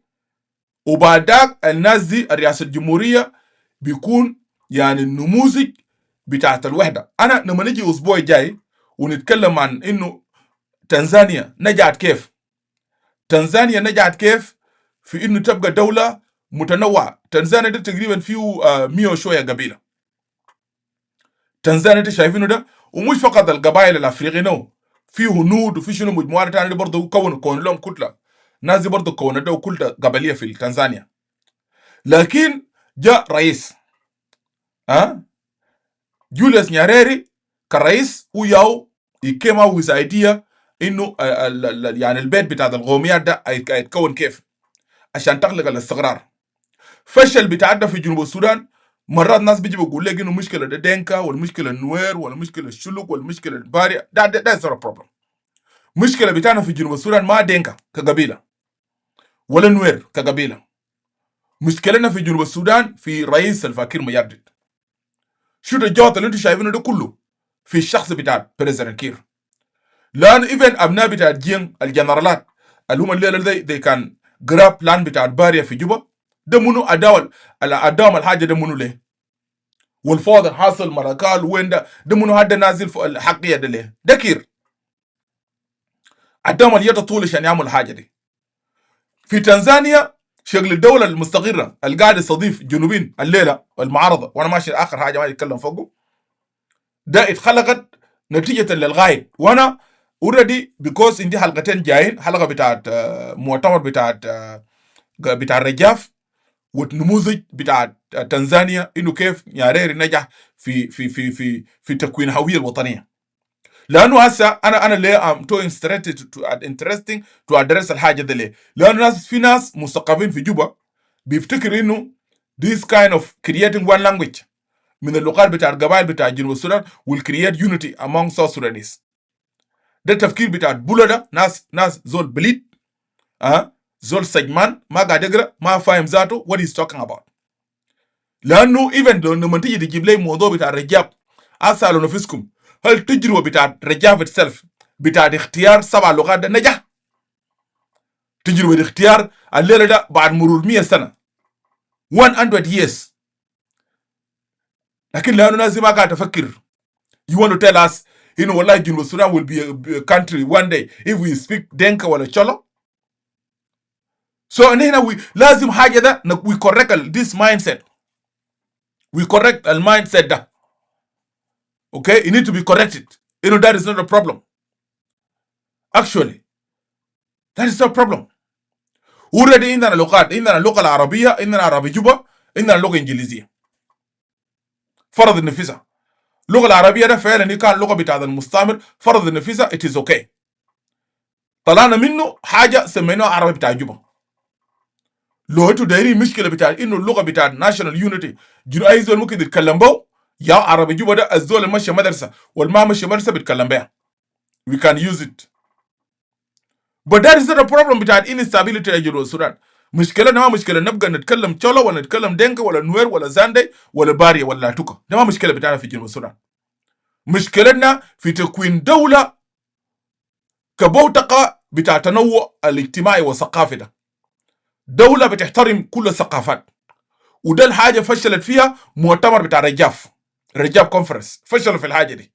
وانا اقدم نقد للناس اللي ما قاعد يقروا، نقدم لهم نقد للحاجه دي انه دي رجاف ده فشلت. ده تجربه بتاع مستعمر قال خلينا نكون نموذج بتاع اللغات بتاع التنميه. اللغات بتاع التنميه زاد فشلت انها تؤدي غرض بتاعها. And today you want to tell us after 100 years you want to repeat idea بتاع الخواجه. لا انا كنت زول بليد. لو ما كنت زول بليد you cannot come here tell us والله هنا لانه لازم نرجع نتكلم لغه واحد في بتاع القبائل. لانه ده كان حاجه المؤتمر رجاف he went into it. No, that's not correct. اذا انت دوله بتبني بالافكار وبالرؤيه.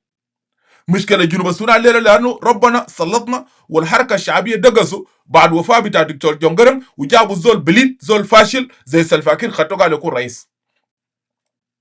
دي مشكله بتاعنا كلها هسه. زول قبلي ما عنده حاجه غير راسه غير منجم، muku lo fatara sare bas gair monjang kullu muqat bitat al firaza muqat monjang bas muk bitat bagar bas maindo ya jatan. And that why nina gadi fil wada nina gadi fo gwalere da. J1 numuzi bitat qabaliya. مؤسسات الاساسيه نموذج بتاع القبليه ده حكم بتاع سلفا كير كده. This is the problem of South Sudan. It's not Jing, it's not Nuer, it's not whoever. No. مشكله ده ما دينك. يوم سلفا كير بيمشي ده كيرا يمشي لكن دينك هيكونوا قاعدين في الجنوب. والفوضى الموجود ده والعشوائيه والسرقه ده بيجيف. Because Kir he's the one allow الحاجه ده to continue, allowing Jing elite, bringing them, allowing them to loot the country, to destroy the country, and he's okay with that because if they are looting and they are protecting him, that is okay. ما في دولة بيدار بالشكل زي ده. ودي مشكلة بتاعتنا هسه كجنوبين it need to be corrected. So that why قاعدين نقول in order for us to bring change في الجنوب بنتكلم عن التغيير في الجنوب we have to make sure جنوبين we have to make sure to keep the unity بتاعت South Sudan. إنه الرئيس الجاي ما يكون عنده علاقة بالدائرة بتاعت سلفا كير خالص. يجي زول فريش، زول بيقدم يده ل 64 قبيلة، زول بخاطب قبائل بتاع جنوب السودان كقبيلته هو، زول بينظر للشعب بتاع جنوب السودان كشعبه هو، مش زول قبلي وشغال تمييز بين القبائل. آخر حاجة ده اجتماع بتاعت معارضة في تنزانيا. I'm not going to talk about it. قبل ناس ال PCCA هم طلعوا statement ناس رجب because engineer Rajab and also engineer Honorable Kwelagwer, they are in Tanzania. Jakaya is doing well. نينا مرة الفاتت طبعا قلنا كيكويتي هو جا ومشى جوبا وريف جوبا وشاف الضغط الحاصل في جوبا وكده وبعداك طلع بقناعات وكده. رجع now you call South Sudan opposition. NADA, the United People Alliance, UPA بقيادة بتاع جنرال باغان وهم وصلوا already في أروشا. NADA South Sudan Opposition Movements Alliance SOMA بقيادة بتاع جنرال باغان سوري قيادة بتاع جنرال توماس هم also وصلوا لأروشا. إيمانويل الجاوين وتوماس كلهم نازل في أروشا. عندك برضو تمثيل بتاع SPLM IO تقريبا بتاع دكتور ياك مشار مشى منه نفرين. عندك the People Coalition for Civil Action PCCA مشى delegation بتاعته مشى رجب ومشى Honorable كويلاغويل. وعندك the Federal Democratic Party led by Gabriel Changston also حضروا. لأنا what confused me واللي قدام ناس رجب وناس إيمانويل لما نرجعوا. I hope رجب I can see you in the room. You joined us in the room earlier. I think if you're still awake also, if you could brief us, that would be better because I don't want to talk more about this. But Changston is signatory to the 2018 peace agreement and maybe who already عمل new party وطلع من الحكومة ده. So that is good. It's okay. ما في مشكلة. So Changston الآن نادوم النازل كله مشوا أروشا. أنا I don't want to say anything much than this. ليه؟ لأنه judgment diamond, judging the book from the cover is not good. Sometimes we run into conclusion. لكن كون إنه الغيارة بتاع المعارضة بتاعنا نادوم ده خطوة كويسة.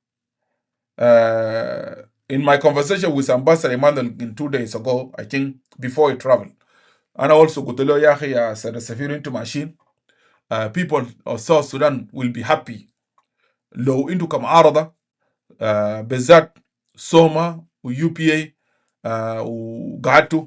أنا ما كنت أعرف إنه شخصا عمل تنظيم.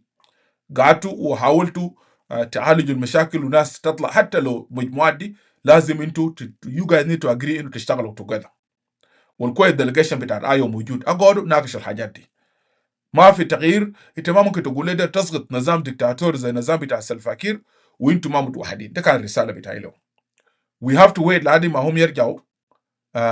Ambassador Emmanuel جاوين قاعد يجي له لقينا باغان also will invite him وجنرال توماس ورجب اللي هو قاعد will invite them to tell us what happened. هم يتفقوا على شنو. ده الحاجه اللي نحن انا اقوله. انا ما اقدر ندي اناليسيس في اي حاجه خالص، بس ده نقول للجنوبيين انه يس الخيارات دي المشوا وتقريبا اجتمعوا امبارح يس امبارح، واعتقد الليله هم لسه قاعدين. but let hope انه هم يصلوا للنقاش قضايا كويسه، وفي الرجوع بتاعتهم هيقدر they will come and brief us. ناس رجب will come and brief people of South Sudan of already what happened. هم عملوا شنو لما مشوا هناك and what is the way forward وكده. so انا داير اجيب كده و let give hope. already ما في انتخابات زي ما انا قلنا كلامنا قبل. كير ما ناقش SPLM طبعا ناس كذابين، وزي ما هم الليله دي دروب الامندمنت بتاعت الارسس معناه دكتور رياض مشار will be released وناس ثانيه ترجع في الطاوله بتاعت حوار النقاشات. and we hope انه الطاوله الجايه هيكون نهايه بتاعت الازمه بتاعت جنوب السودان and also people can do something good to the people of South Sudan. خلوني اقف على كده، وانا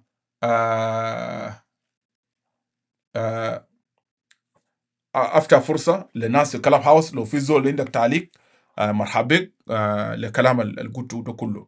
شكرا جزيلا. أننا نستمر ونتلاقى يوم الثلاثاء ويوم الأربعاء إن شاء الله، اثنين وثلاثاء، لكن ثلاثاء يكون متأخر شوية. السلام عليكم، نلتقي في حلقات الجاية ونكون مستمرين. شكرا جزيلا.